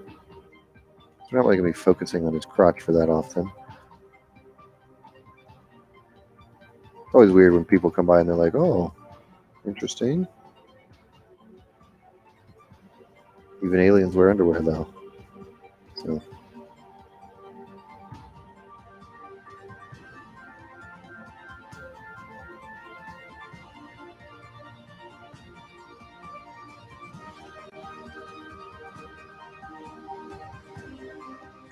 Ta-da.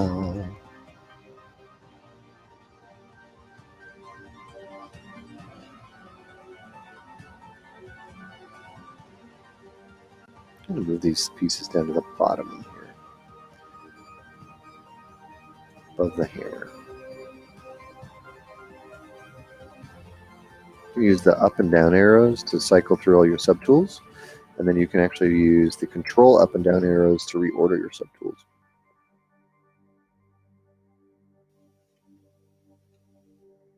All right, let's sculpt some more anatomy, huh? Let's finish off this character. Let's get as close as we can. We got about an hour left in the stream. I'm gonna go back and save my thing here now that we've got some underwear on this dude. This is probably where I'm gonna pull up some reference.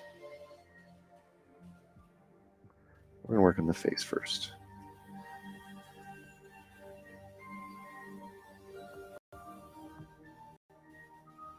I'll likely get some teeth in here, some better teeth. So right now they're just being pulled out like this. So we're gonna take everything and we're making it a little bit higher quality. Hey, you're missing out on a sweet bod with so many layers of clothes. That's right.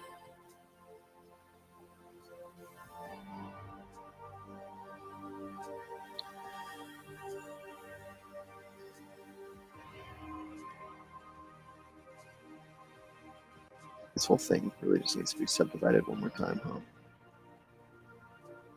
I'd say so. Let's do it. All right. I'm going to turn off my color. The color I add, often something that I do, and I learned actually while working at Marvel, was you can use poly paint. I learned it at Legacy as well, but you can use poly paint just as painting. To paint or to simulate a 2D effect. What I mean by that is, here's a really quick example. This character is obviously not made of panels and hard surface stuff, but if I came in here and I wanted to say that they were, I could just paint in, I'll turn this dynamic off so I can get an even smaller brush size. I could come in and just paint it and say, oh, this is the panel line for this. Fancy design line that goes this way, and it kind of connects, and the Mind Stone, right? Something like that. But that's just paint. And from a distance, it could actually read exactly like you want it to. It's also a really good way to ideate on designs, especially if you're thinking about hard surface stuff, right? Just painting, right? Instead of trying to sculpt it every single time.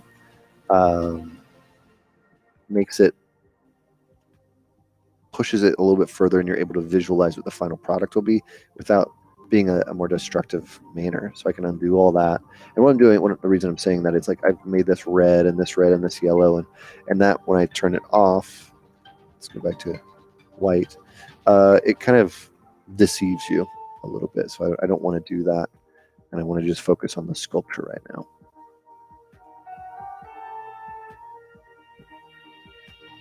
Like the small bony crest in the middle of back of his head. Yes, this is very dino inspired. There's a dinosaur that has this that I don't remember the name of it. It's sort of walks on two legs, but has sort of T-Rexy front arms, but they're a little longer. I don't remember the name of the dinosaur, but that was what it was inspired by.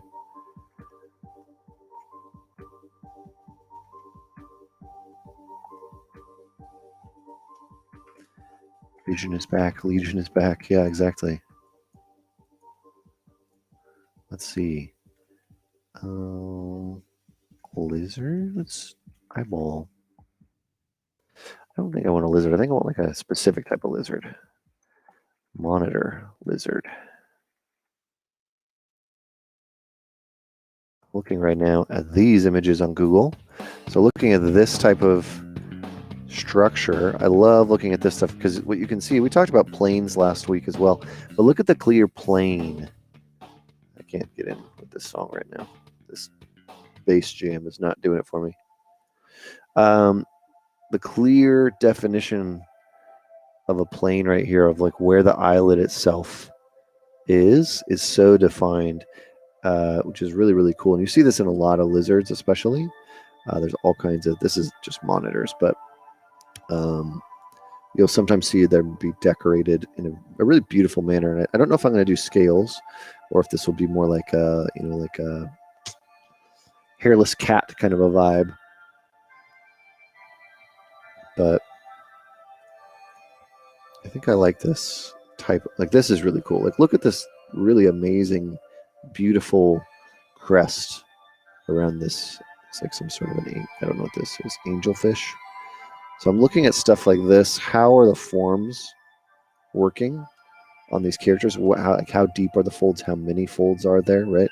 This is obviously some sort of a chameleon. This one has more of a standard eye socket, kind of like what we have. Right, so maybe this is a more applicable piece of reference.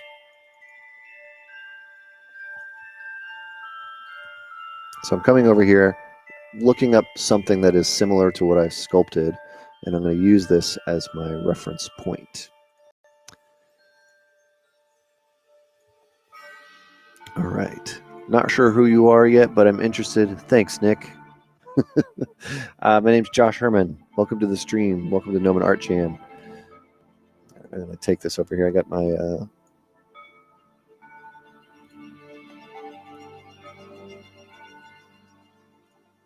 reference up. I'm just going to kind of use this as a guideline. Something that's important here is I'm not here to just focus on the forms and refine the forms. I'm actually wanting to push the design. So if something feels like it's not working, I'm going to fix it. I really will want to try to fix that now, as I'm kind of getting to the point of saying, like, I'm going to make the final version of this head. So, like, I don't like right now, I don't like how close this wrinkle that I've created goes to the head. I need to adjust this a little bit. Otherwise, there's no way to fit a top eyelid in there. So I'm going to try to tweak this a little bit. But not change the character entirely. So that's the real trick of all of this. Also have a really heavy overhang, meaning like it's like it's enclosing and swelling on the eyeball, which is weird. So I'm trying to not do that as well.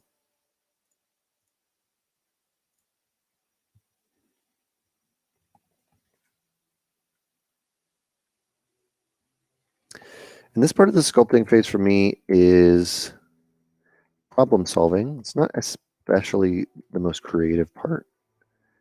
Or problem solving, and it's more about Making the forms look good. You're going through Twitch trying to find ZBrush content creators, trying to kick the video game assets. Trying to kick the video game's assets and dive deeper into 3D world. Can't wait to learn. No worries. We have plenty of these if you're interested in watching ZBrush sculpting.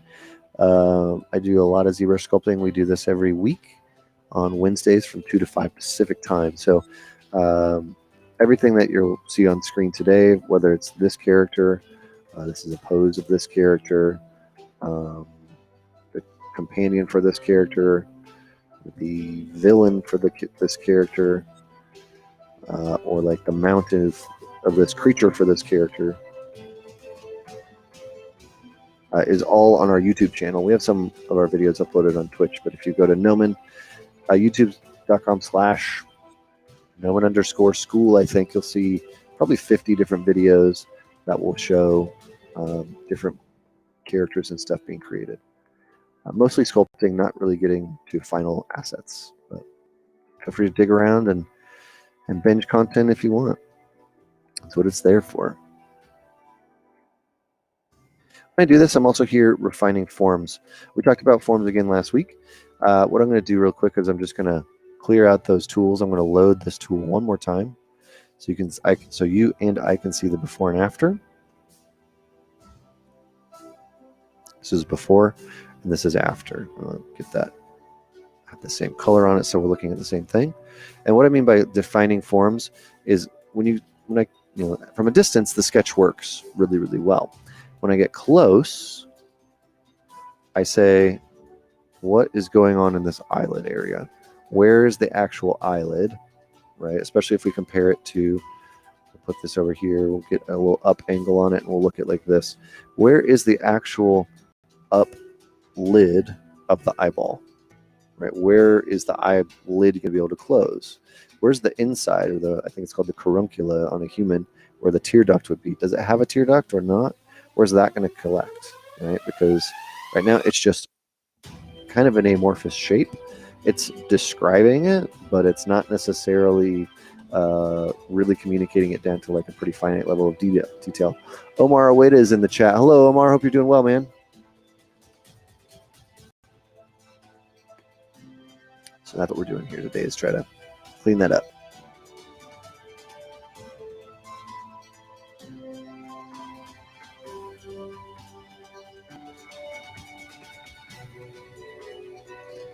All right.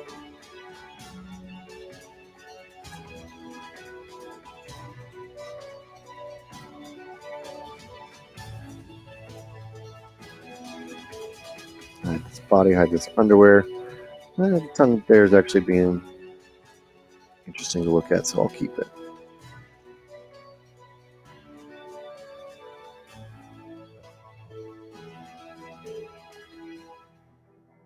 All right, let's get this up. Get my reference up again. I'm going to mimic some of the shapes that they're doing here. There's no harm in stealing from nature.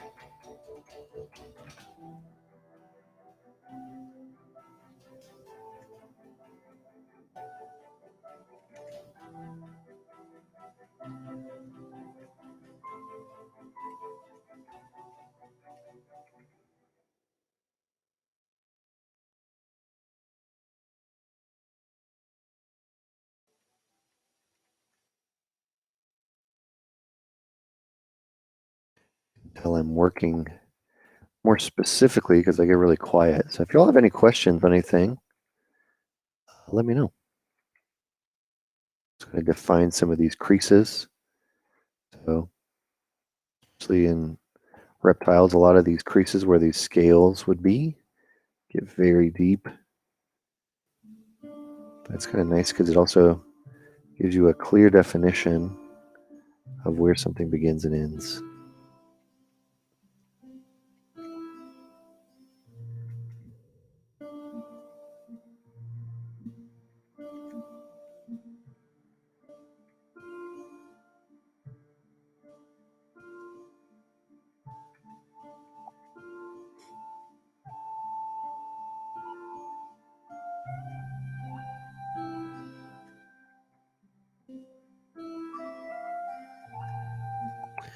probably going to have to go even one level up on this at some point.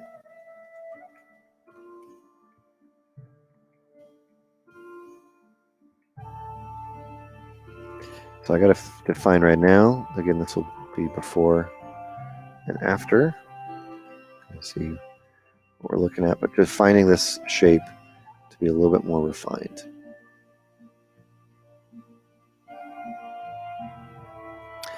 Can you give a quick breakdown on how to bake high-res displacement maps? Oh, bake high-res into displacement maps, or is that always done in another program later on? You can do it in ZBrush. I would recommend other programs, though. And you kind of need a high-res and a low-res, and usually you need UVs. This doesn't have any of that in there. So not the best subject matter to demo on.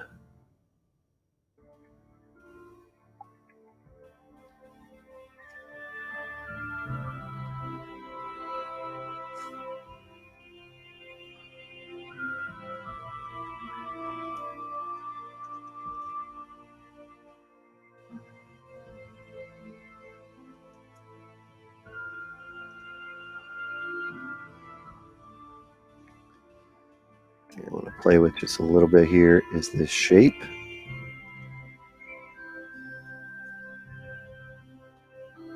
If I change the eye shape dramatically, there's definitely a change. Kind of give it a more human eyelid, which I'm okay with.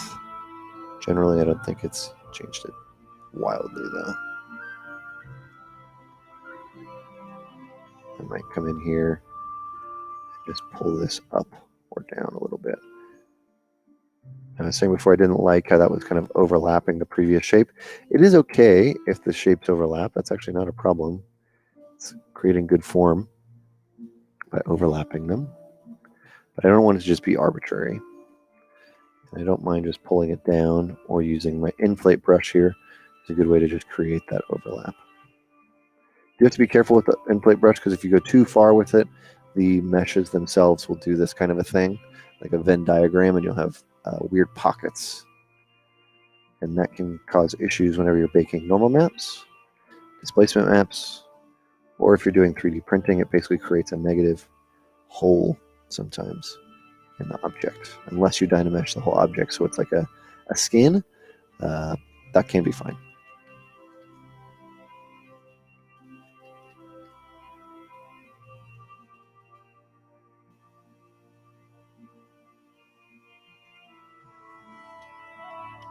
Definitely a little humanizing with this one. Continue, maybe even pushing this up.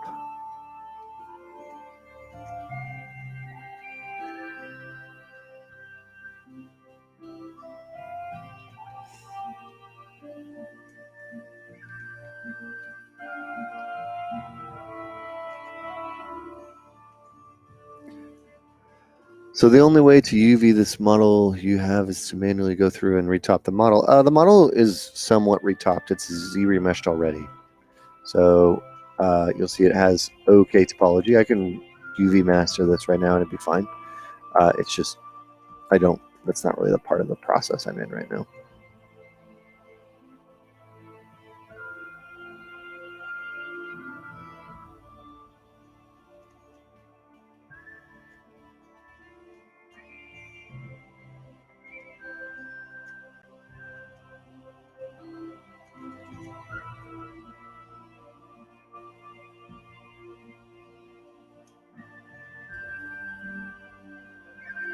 All right, let's figure out what's going on here now. I like the shapes that we have going on. Generally, I'm pretty happy with that. Maybe I want to get a little bit more peak in this eyeball. You can see there's a kind of very clear peak right here, which I've lost.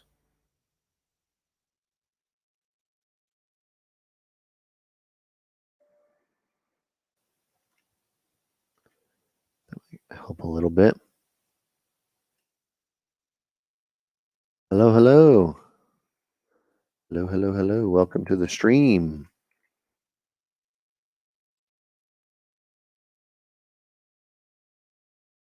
Really know what I'm going to do with this section, though. It's working, but it's all like very one round shape in here. And that form is just a little permanently aggressive. What I mean by that is if this is his neutral position, it's basically impossible for them to show any other emotion, which is a problem.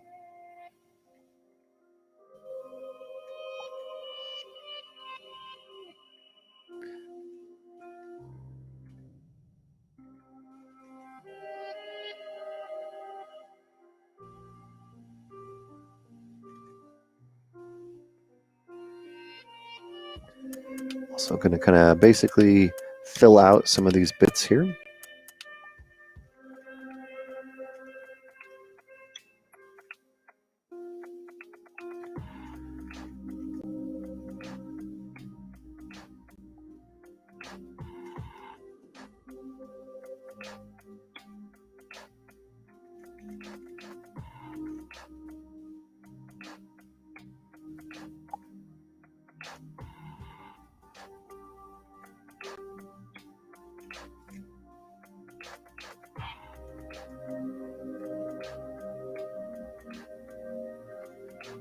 Also, even what I'm doing right here, you can maybe see as I'm adding an additional plane.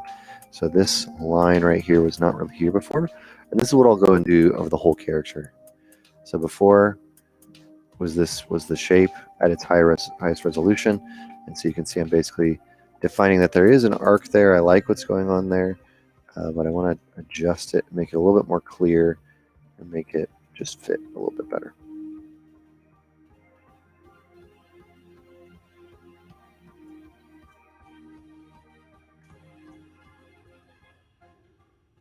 So also make it cast better shadows.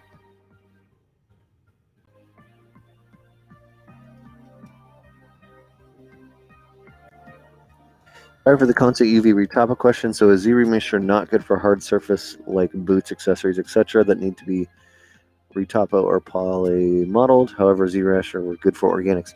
Z-remisher is good.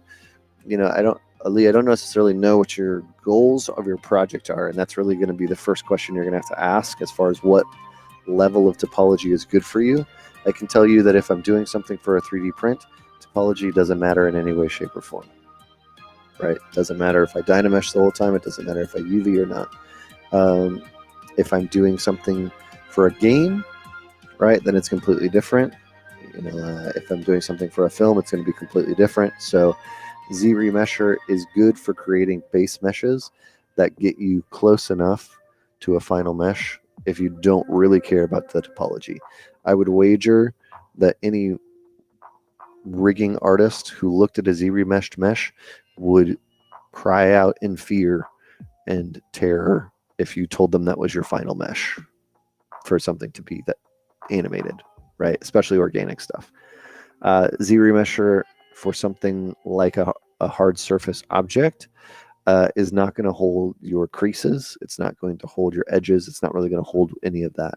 So it's not a great candidate for creating a final mesh in that way.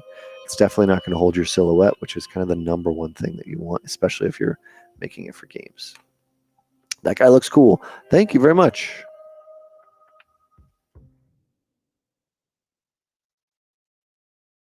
I always start at the eyes and start working out. I'm going to actually make it look a little bit smoother than it kind of was. How I ended up working with Gnomon. I'm trying to do something. I ended up working for Gnomon, started working for Gnomon a couple years ago. How? Just opportunity came across, and then it's interesting and appealing and something I wanted to do.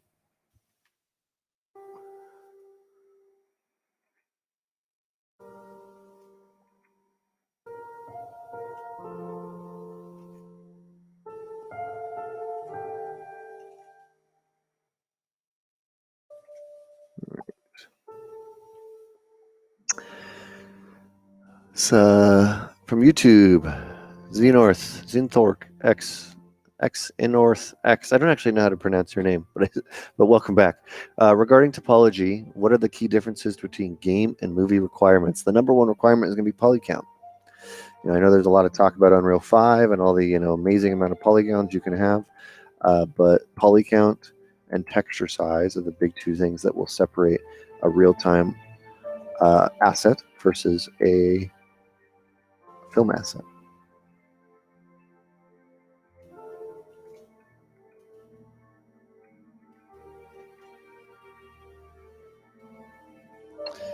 And that just comes down to the requirements of them running in real time, right? So if something is running in a game, it has to be rendered minimum, very likely, of 25, 24 frames a second, 30 frames a second.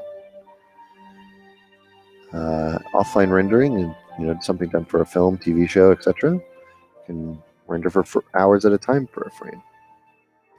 So if you think of it that way, as far as what the requirements are, it kind of breaks down somewhat simply, because it's basically you need to have less polygons, you need to have less textures of smaller sizes, so that you can render that fast.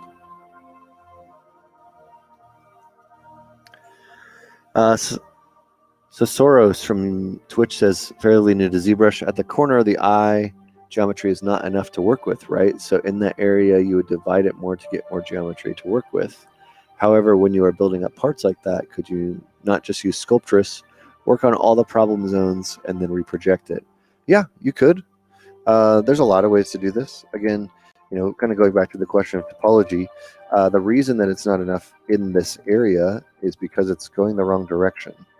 So if I actually move and rotate, see how the areas where the geometry, if I go down to the lowest level and look at it, the areas where the geometry is flowing, it is enough geometry. But because of the direction of how it's actually crossing polygons, meaning if I go down low enough, you'll see here, it's breaking this polygon in half. It's breaking this polygon in half, this one in half as well, and this one in half. It's creating a bad string of polygons, and so it creates that really faceted look here because it just has to. So it's not that there's not enough polygons, it's that the polygons are going the wrong direction. So I could fix this by retopologizing, right? I could find other ways to fix it, but yeah. So here you can see I'm just me going slowly. I'm going to go relatively slowly through the rest of this model because I want to only do it once or twice as I update it. But you'll see I'm adding small planes here. So I added a small plane. I'll just kind of point them out to you in case you can't tell. There's one here. There's one here. There's one here, one here, one here, one here, one here. And then a lot around the eyeball itself. But what you'll notice is that there's little gatherings of highlights in all those areas, especially if we go back and forth. So you'll see here, it was somewhat defined that there was a plane there, and there was a plane there, and there was something here. But as I added subdivision levels, it got a little rough, got a little unclear, and I'm just redefining what those shapes are. From a distance, it will also help the character read. You notice that it's not necessarily changing what the character is looking like. It's just defining those areas with a little bit more intention. Looking rad. Brian, hello. I miss you. How are you? Gotta catch up soon. Do this around the eye, and the eye always takes the longest time. There's a lot, especially if we're looking at some of the reference we were looking at. Right? Look how many wrinkles there are, just how much complexity goes into these zones. I don't know if I'm going to go crazy with scales, like I said, but yeah, you'll just see how much it is. It's really in here. Like, this is amazing. This little strip of scales, and then how it builds up to more very delicate small scales, fairly intentioned scales around the eyelids. They even have a color around them, and then very large scales down here. So I don't know how crazy I'm going to go with any of that, but it's stuff that I'm looking at, and part of why I'm a little slower around the eyeballs.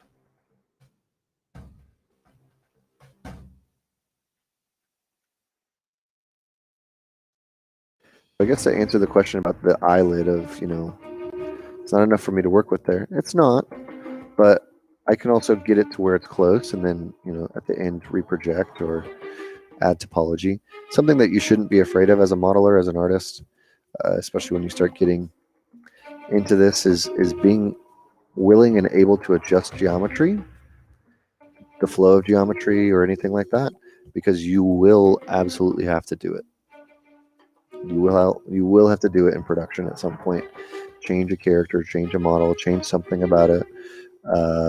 You need to know that process of what it's like to pass it back and forth between softwares, to update, to reproject. You will never, almost guaranteed never, especially when you're starting out, get the model done on the first try. You'll submit it for review and somebody will say, no, make these changes. Whether it's the rigging team, whether it's your lead, whether it's somebody else, the animation team, they will all give you feedback at some point. They get to change it. So getting used to the workflow of adjusting things is actually really important. All right, I'm going to define some of these planes here. I'm going to go down a couple levels. I'm just going to begin smoothing.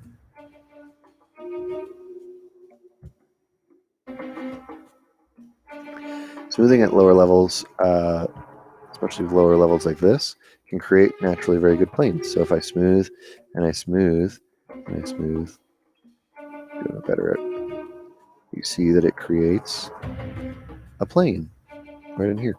That's what I'm looking for.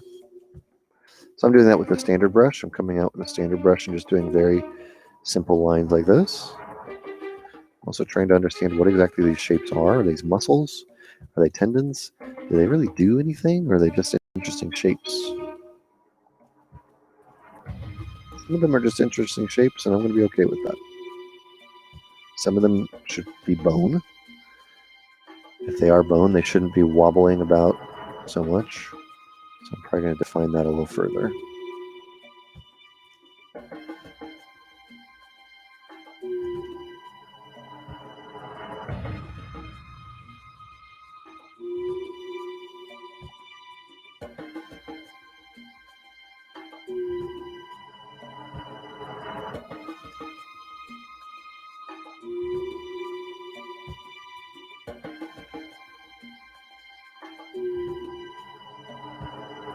So like this is a really wobbly. So you can see the top here. It's pretty clear. There's a line. There's a line. There's a line, and then a line. If you look at this plane, and here it's all over the place. I'm not saying you can't have shapes that do this. They're not going to read as well. So I want to find a defined place for it to do that.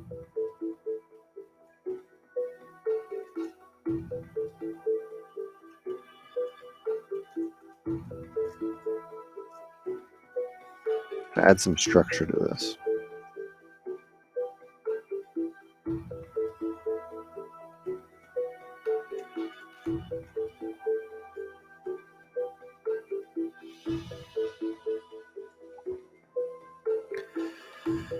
Were there moments that you got feedback you didn't agree with? Of course. Of course, that happens in every job, though.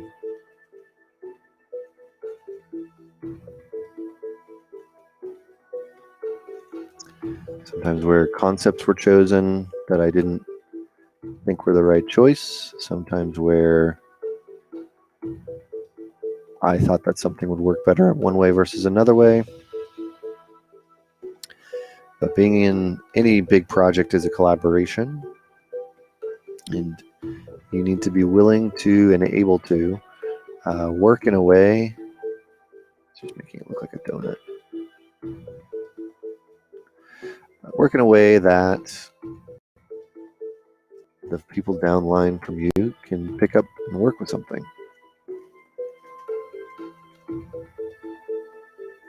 So you still got to do it, even if you don't agree.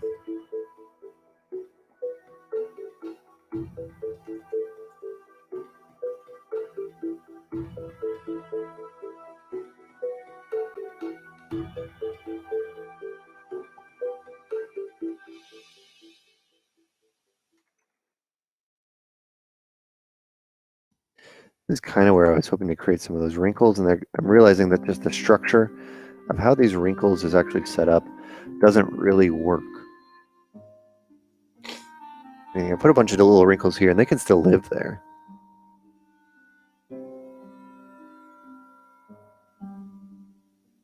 Why would they live there? Only if this part of the mouth was moving a lot would these wrinkles ever be created.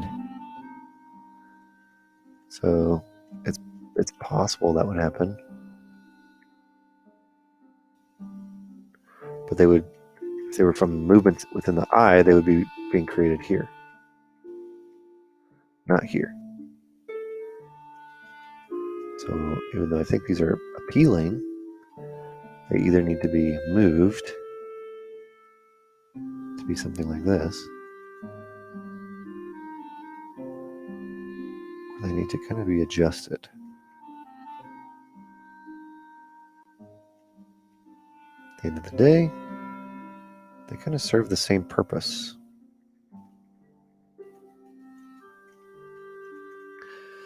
So when people come in and they ask, to this stream especially, or in general, people ask, how long is this going to take you? How long does this character make? And I always tell them it depends. This is part of the reason that is because to get something to this point doesn't take that long. I think I sculpted this character on stream and within a stream or two, so it's 3 to 6 hours when we did just the body. To finish it though, to come in and really go over every plane of the body, every part of the body, and make it as good as you can is a different conversation.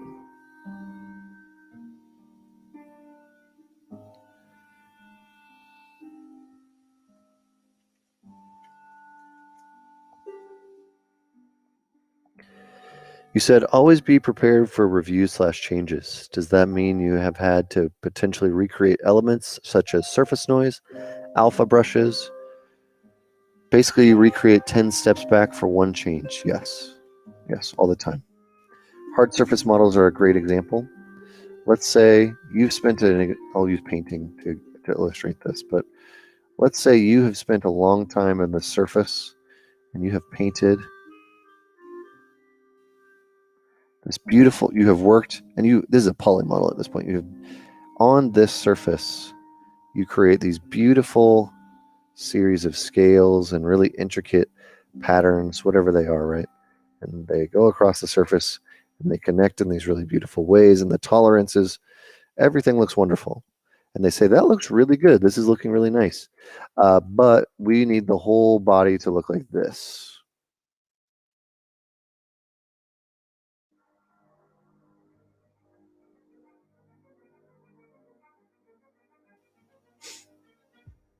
We don't want you to move the lines. We just want you to change the overall shape to look like this now. We don't like how it ended up looking. You have to go all the way back and undo all this work because it's very difficult to make that work look the same on another shape, right? So it's very common that and this is just kind of the way that it works, is that an underlying form issue or overall silhouette change or design change or character change for some reason will affect the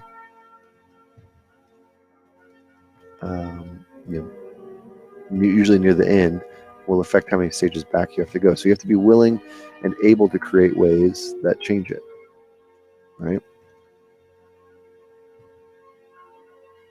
Or maybe it's, this looks great. We're loving how this is going, but we want to change his eyes so they look like this.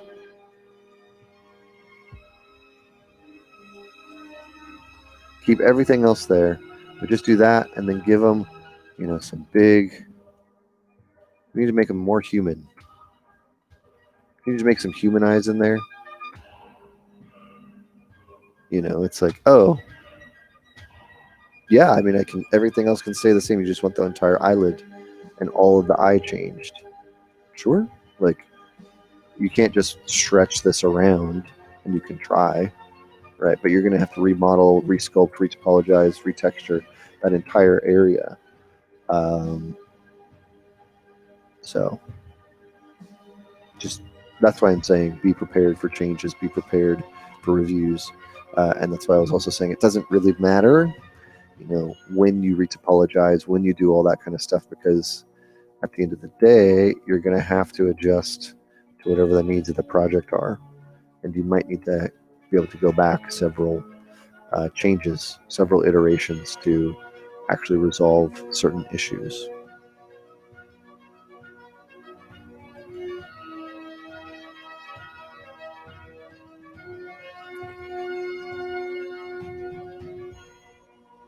How long for Groot? Hard question. I think I had 9 iterations of Groot, and that was almost only concept work.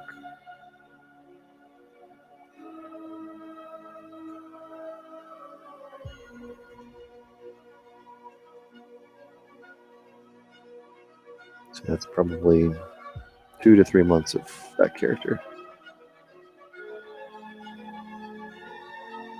Yeah, Lee's saying, being willing to make that sacrifice for your own work. Absolutely. You need to be able to be self-critical of your work. If something isn't working, you don't like something in your own work, somebody else isn't going to like it either, very likely. If you know it's a better change, somebody gives you feedback, and they're like, hey, this is fantastic, all except for this thing. You can leave that thing in there, but it's going to make the piece worse. Whereas if you just spent the time to fix it, it will suck. It will suck to fix it. At the end of the day, it will be better.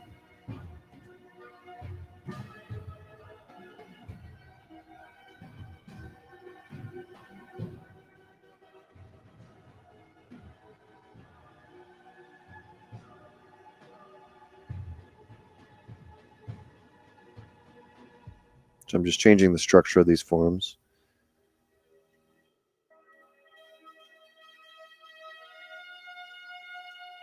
This is after, and this is before. Is changing it subtly, which I'm okay with. I'm very okay with that.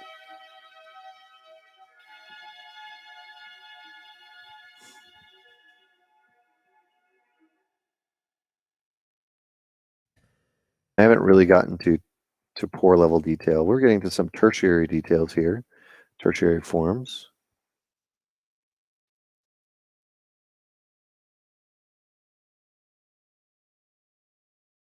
I think it might be nice to have another wrinkle in here.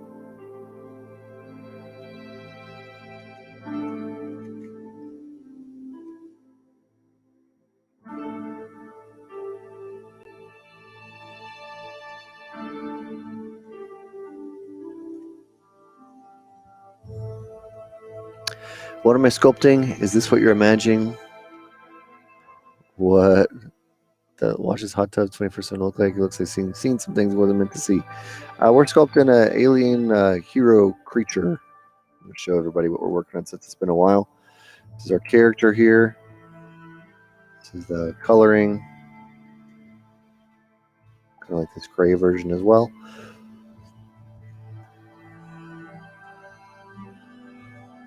And we're starting to make the final version of the model on the head. Have I seen the Eternals trailer? Of course. I think it looks incredible. I think Eternals looks really good. I'm very excited for Eternals.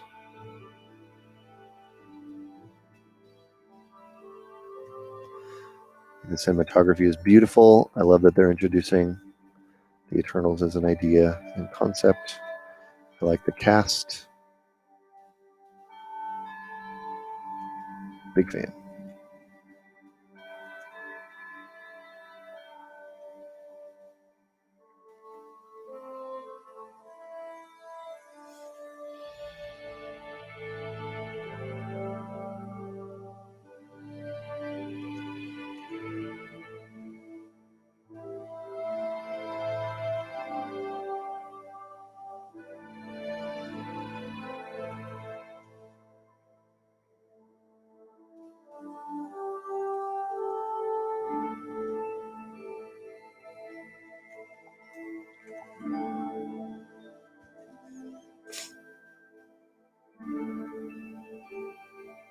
I think the headpiece looked cheap. Yeah, that happens sometimes, but I think it's Hard to tell from teaser trailers. Entire characters sometimes change in teasers from when a teaser trailer to the actual trailer comes out. Or to the actual trailer, when the actual movie comes out.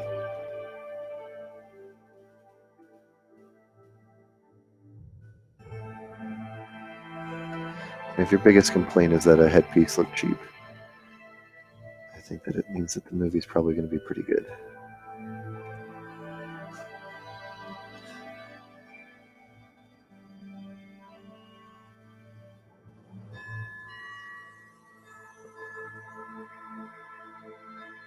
How do you cut out some of the meat, the part of the model to detail it? Holding down Control and Shift, you get this green box. So I have that. I can hold down space to move it, size it up, and it will remove any polygons outside of that area. It's not disappeared. They're not deleted. They're just hidden. The F is the Eternals. Just Google Eternals. The Eternals trailer.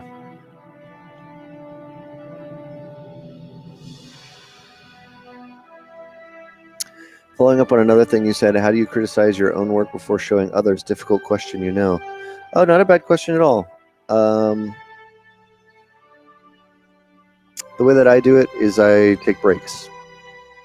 It's the biggest piece of advice I can give to anybody is just take breaks and come back with fresh eyes. Often I think if you work on something for a really long time, you kind of get numb to it, for lack of a better word. You get blind to it.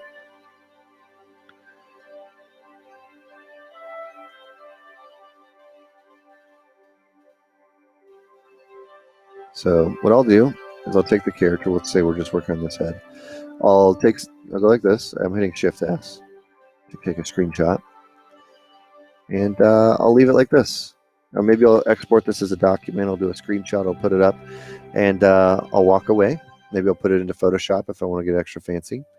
I'll walk away. I'll go get a coffee. I'll go get some food. I'm going to go do whatever, right?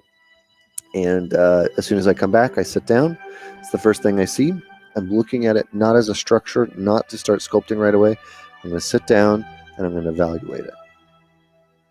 And that's how I'll start. Right, so let's do that now. We got 25 minutes. So let's copy this. Okay, copy. Let's open our Photoshop.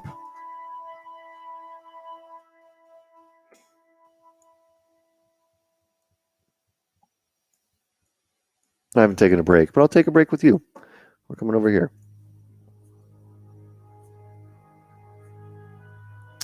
Create new. Great. Paste. Cool. Zoom in. All right, so what I'm going to be doing is I'm basically taking a break, looking at the chat. I'm going to have a little drink of water, pretending that I haven't looked at this thing, even though as soon as I look over to this video here, I see it, which is defeating the purpose. But from a 3D standpoint, I find removing yourself from the 3D element is really important because you're looking at it like it's 3D, and it's not 3D. Well, it is, but when you come back and you look at it in a different manner, it changes it. So if I was looking at this right now, I just took a little, hour break, 20-minute break. Let's just get in here and dial in. What do we not like about this? Get a red pen. Be your own art director. Right? Let's even spend a little bit of time as we're pretending to not look at this object, cleaning this up as if I was going to present this to an art director. This one. There we go. There we go. Just a little presentation action. Get that cursor out of there. Beautiful. Wonderful. I say, hey boss, I sent this over to you. What do you think? Take a look. All right. Now I'm putting myself in the headspace of the boss. What do I not like about this?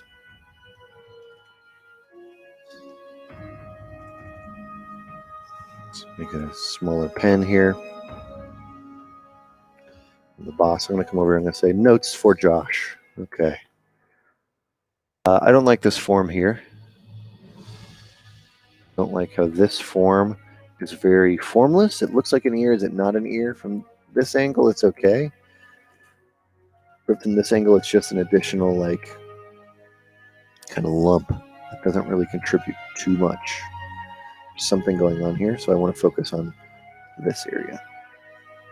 This is a really big bulge in the neck in this angle. Is this bulge working or not? Look how big this is. Should it have a peak? It doesn't really have an apex except for kind of here. So I'll say doesn't fit. Apex?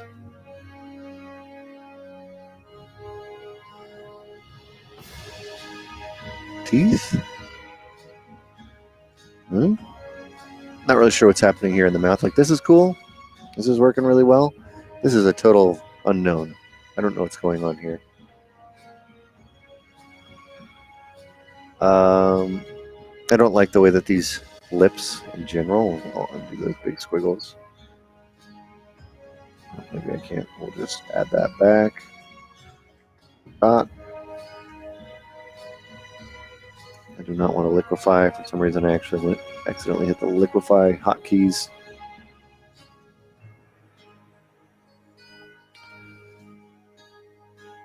This is a no. Just no, that doesn't look good. It's too straight.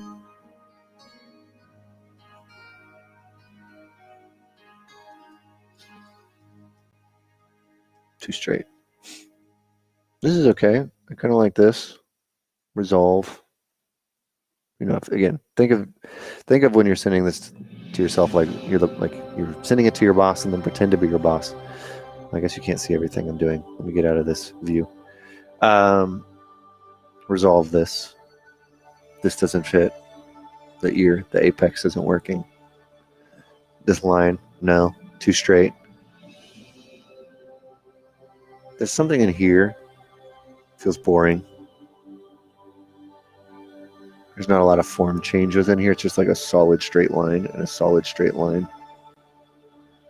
It's kind of working from here, but it's kind of in this zone that we're looking at. This needs to be resolved.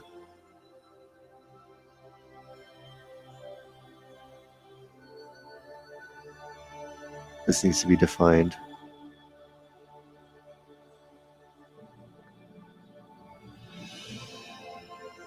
This is too many lumps. Too lumpy.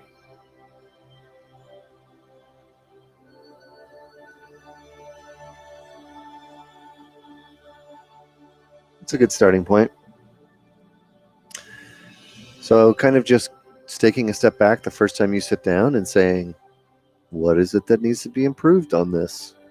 You can do this on the whole character. You can zoom into individual pieces, right? It doesn't really matter. And I think treating it as an image is really important, because it's no longer you're spinning around it, looking at it, focusing or fighting on what the forms are going to be or anything like that. Just like sit down and say, like, what's working, what's not working. Have I seen Jupiter's Legacy? I have. My wife and I watched the whole thing. It was pretty good. Pretty brutal. Do you have your own personal way to represent work? Do you have your own deck style? I assume you're talking about like a pitch deck. No, I do not. Sternocleidomastoid. It's huge. This thing is massive in here. It's really big, but I don't know if it's really working. I feel like it needs a couple definitions. Would the art director also draw suggestions or just call out errors? It depends. Depends on, sometimes maybe it'll be a paint over. So what I did here was just like notes, like here's my things I would say to work on and fix these. You know, this is like, fix this. Maybe it needs some suggestions. This is something that doesn't need a paint over. But if we were doing a different type, like let's do a paint over. So now I'm just going to, using the same brush, make it a little bigger. I'm just going to alt click wherever I'm painting to kind of create a paint over effect. So I know that I want to create, let's kind of highlight some of these areas here. So like this ear was an area we wanted to fix, so let's make the paint over. It depends sometimes on the level of the artist, meaning are they junior staff, senior principal, like how much art direction do they need? It just kind of depends. What makes a good art director? Somebody who can communicate what they want to be changed is the biggest thing very well. And ideally, they have a vision about it. So, all right, let's focus on a couple of these areas. We'll focus on maybe this area, this area, this area. We'll just do a couple of them. It doesn't hurt to go this way as well if you feel like you know what you want, or this can also be a way to explore designs. Brian Wynia, who was in the chat earlier, is a good artist who does a lot of this and will basically create more design options this way. But I think like if this ear kind of went up a little bit more, maybe if it was just less intrusive in what it's trying to be, and the actual little thing maybe kind of came up this way. Just a little thing. So let's see if that helps the problem. What else did we talk about? This doesn't fit. That's what I was doing. Apex. This piece feels like this is just really curved right here. So it might just need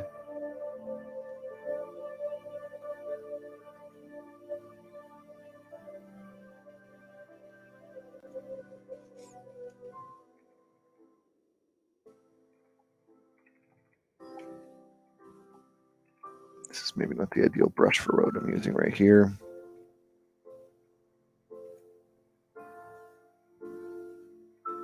Kind of needs to turn in earlier.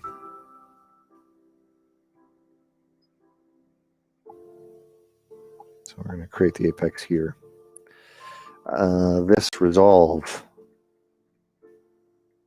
Like what is going on? Where is it a nostril?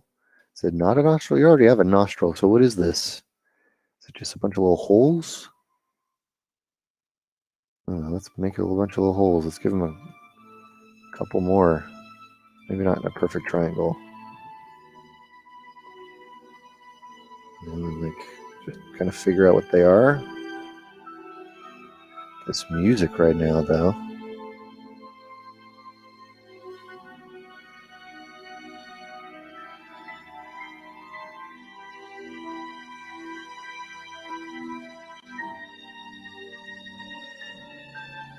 Let's get rid of this. It's just changing the shape subtly.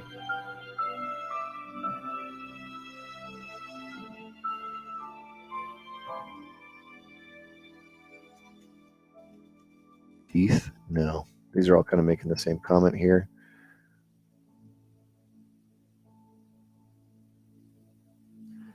More defined. I already did that. Oh, that's that one. Yeah, so let's do this.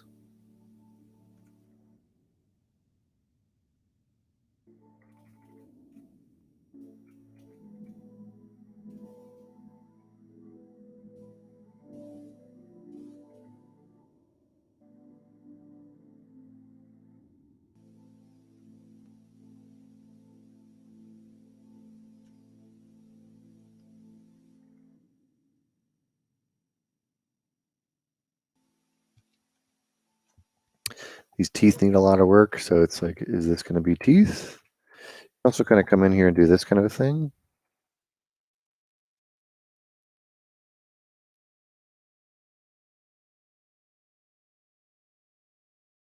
You are allowed to photo bash your own paintings or your own assets.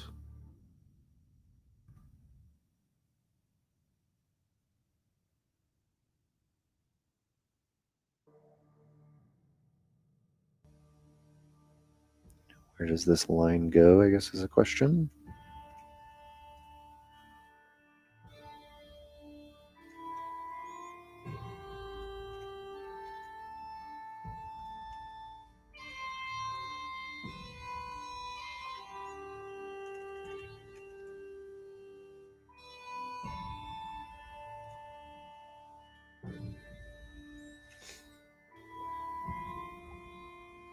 Is there a lip on this?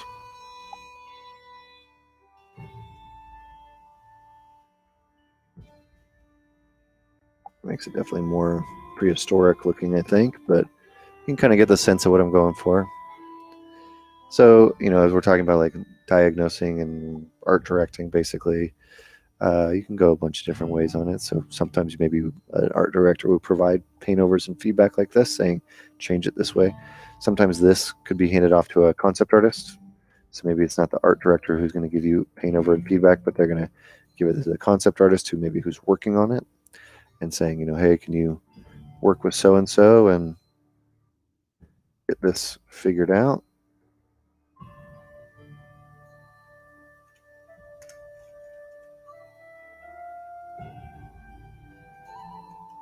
That was the way that I always like to work the most. And even in my team at Cloud Imperium, I tried to urge the concept artists to work closely with the modelers to try to resolve the issues on their own. I found that it just made it give them more ownership of what they're working on. But also just a little more fun.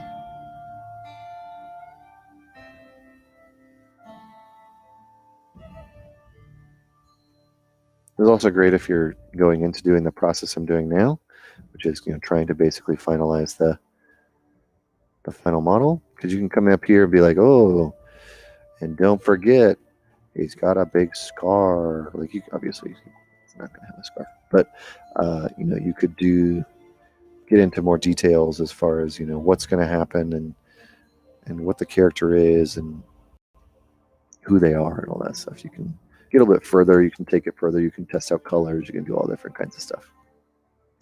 Question from YouTube. Timothy Liepenberg.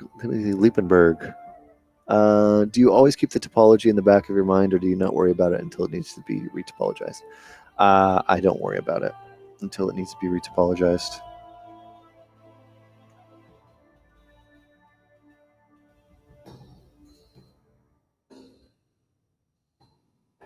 No need to fret if you don't have to.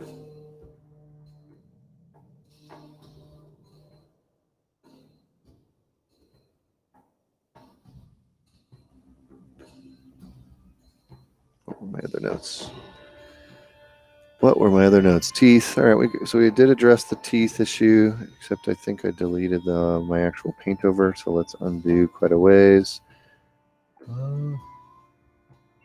There it is. I deleted the scar, the paint over, not the scar. So let's adjust that again.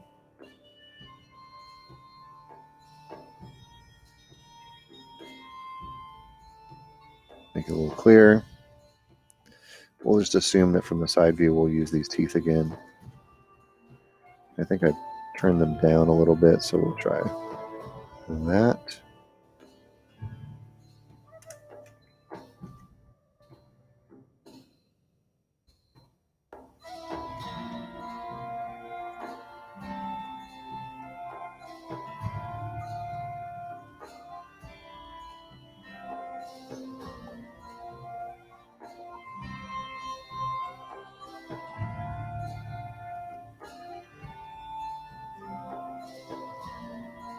Just kind of block in those shapes. I only paint as far as I need to it's not distracting, so I don't want to spend a bunch of time trying to make it look photoreal.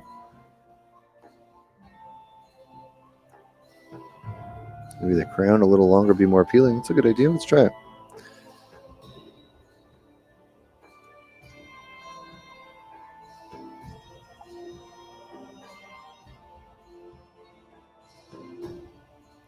Just get less and less aggressive is my only concern.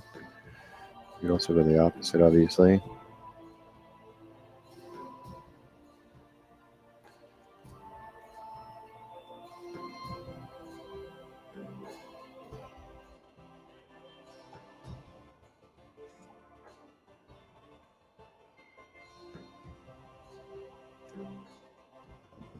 I won't put just the subtle curve, maybe.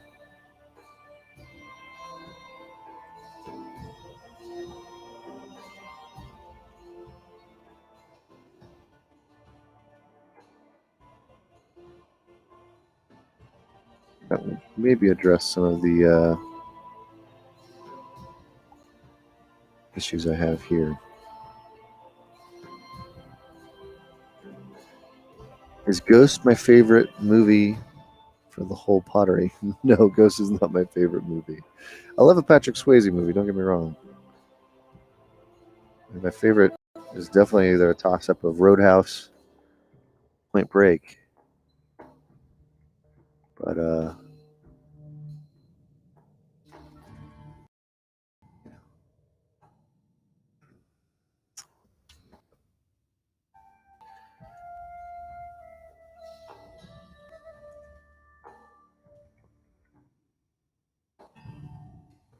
looking at a dead zone in here that I don't love. We'll have to keep working on that specific area. We get a solution there.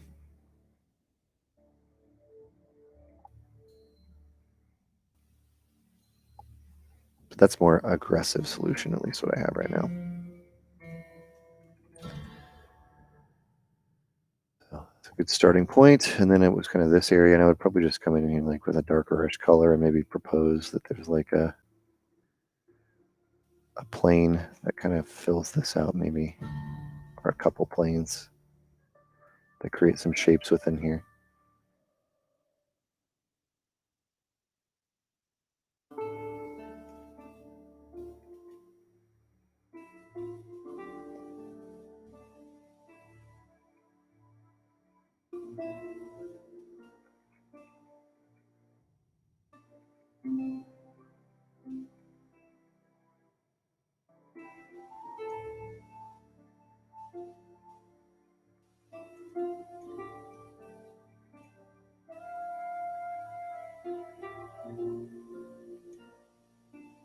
A lot of talk about planes in the past couple of weeks, huh? There's something in here, I don't know. That makes roughly like this shape. And whatever this color is should go on the top.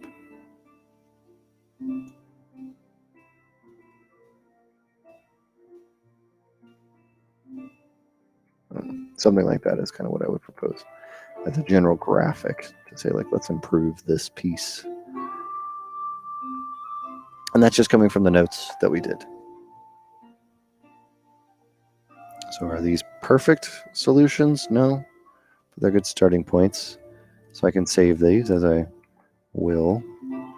Come over here, here, here, here. Head paint. Notes.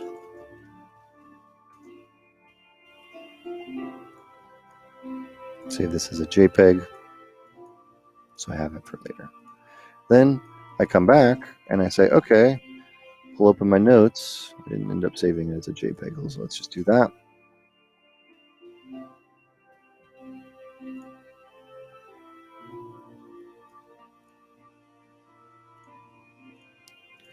Voila.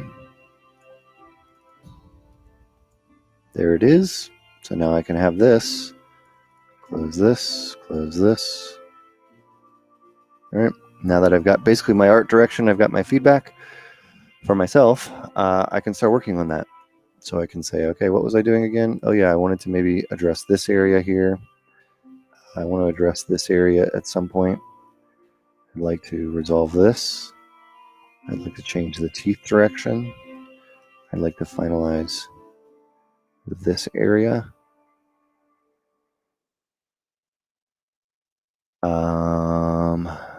And then kind of this area. So these are all the areas I need to focus on, which is basically the whole head. So, you know, you just go in and start doing them one by one.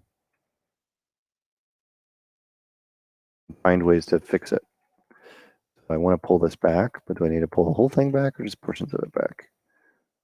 I want it to feel like it's a really sharp shape at the bottom, or should it be a looser, rounder shape at the bottom? Those are all decisions that will depend on what the goal of the project is, and you know what you want it to look like.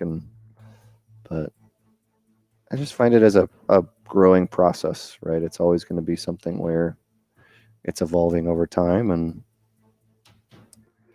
you know, heard somebody call it once a drinking game, but iterative being a drinking game word, where every time you say that, you have to take a shot because it gets said a lot. But that is the way that I work, which is, you know, I'm going to keep building slowly on the same foundation over and over and over.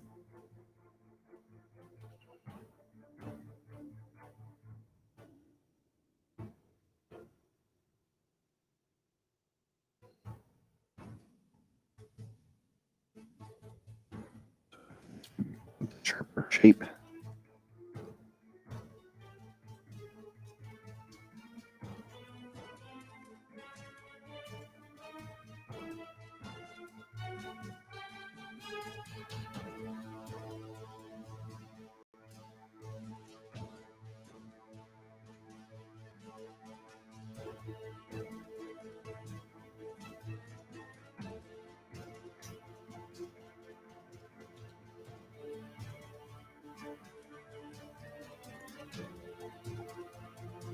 Rodan had the same workflow. I didn't know that. I changed the ears, so that was one thing I changed. So trying to make them more of an aggressive shape. And from this angle, push them up. Come in here.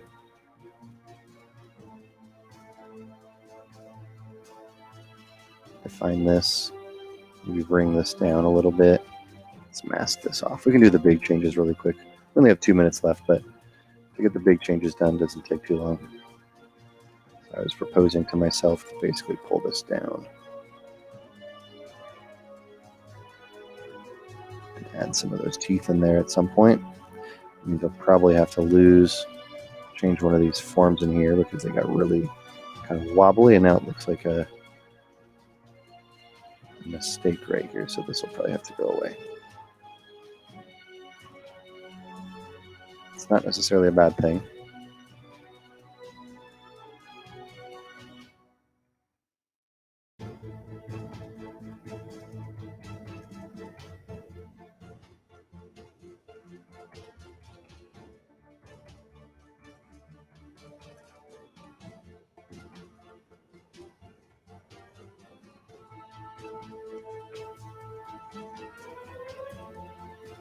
And then we can kind of pop back and forth real quick.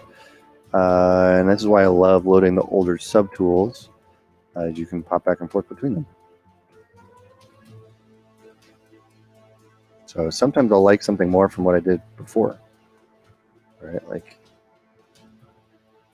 this has sort of a weird smile to it, and this is starting to lose some of that.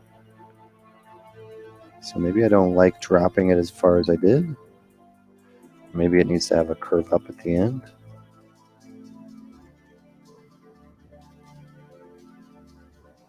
Sort of that pterodactyl face is getting lost before. That was the suggestion for myself, but I don't really like how it ended up turning out here. So going a little bit closer back to what we had, still keeping some of the form adjustments I made. I think we do like a general little arc here.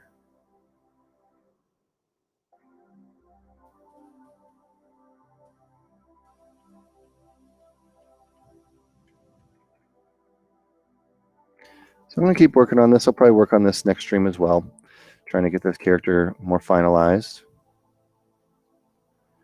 And then once we've got a head pretty well defined, I think I'm going to 3D print this thing.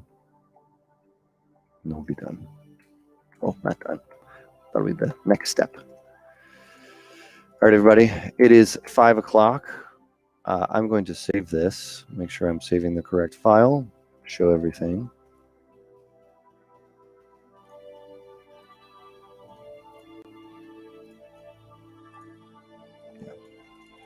That's the correct one.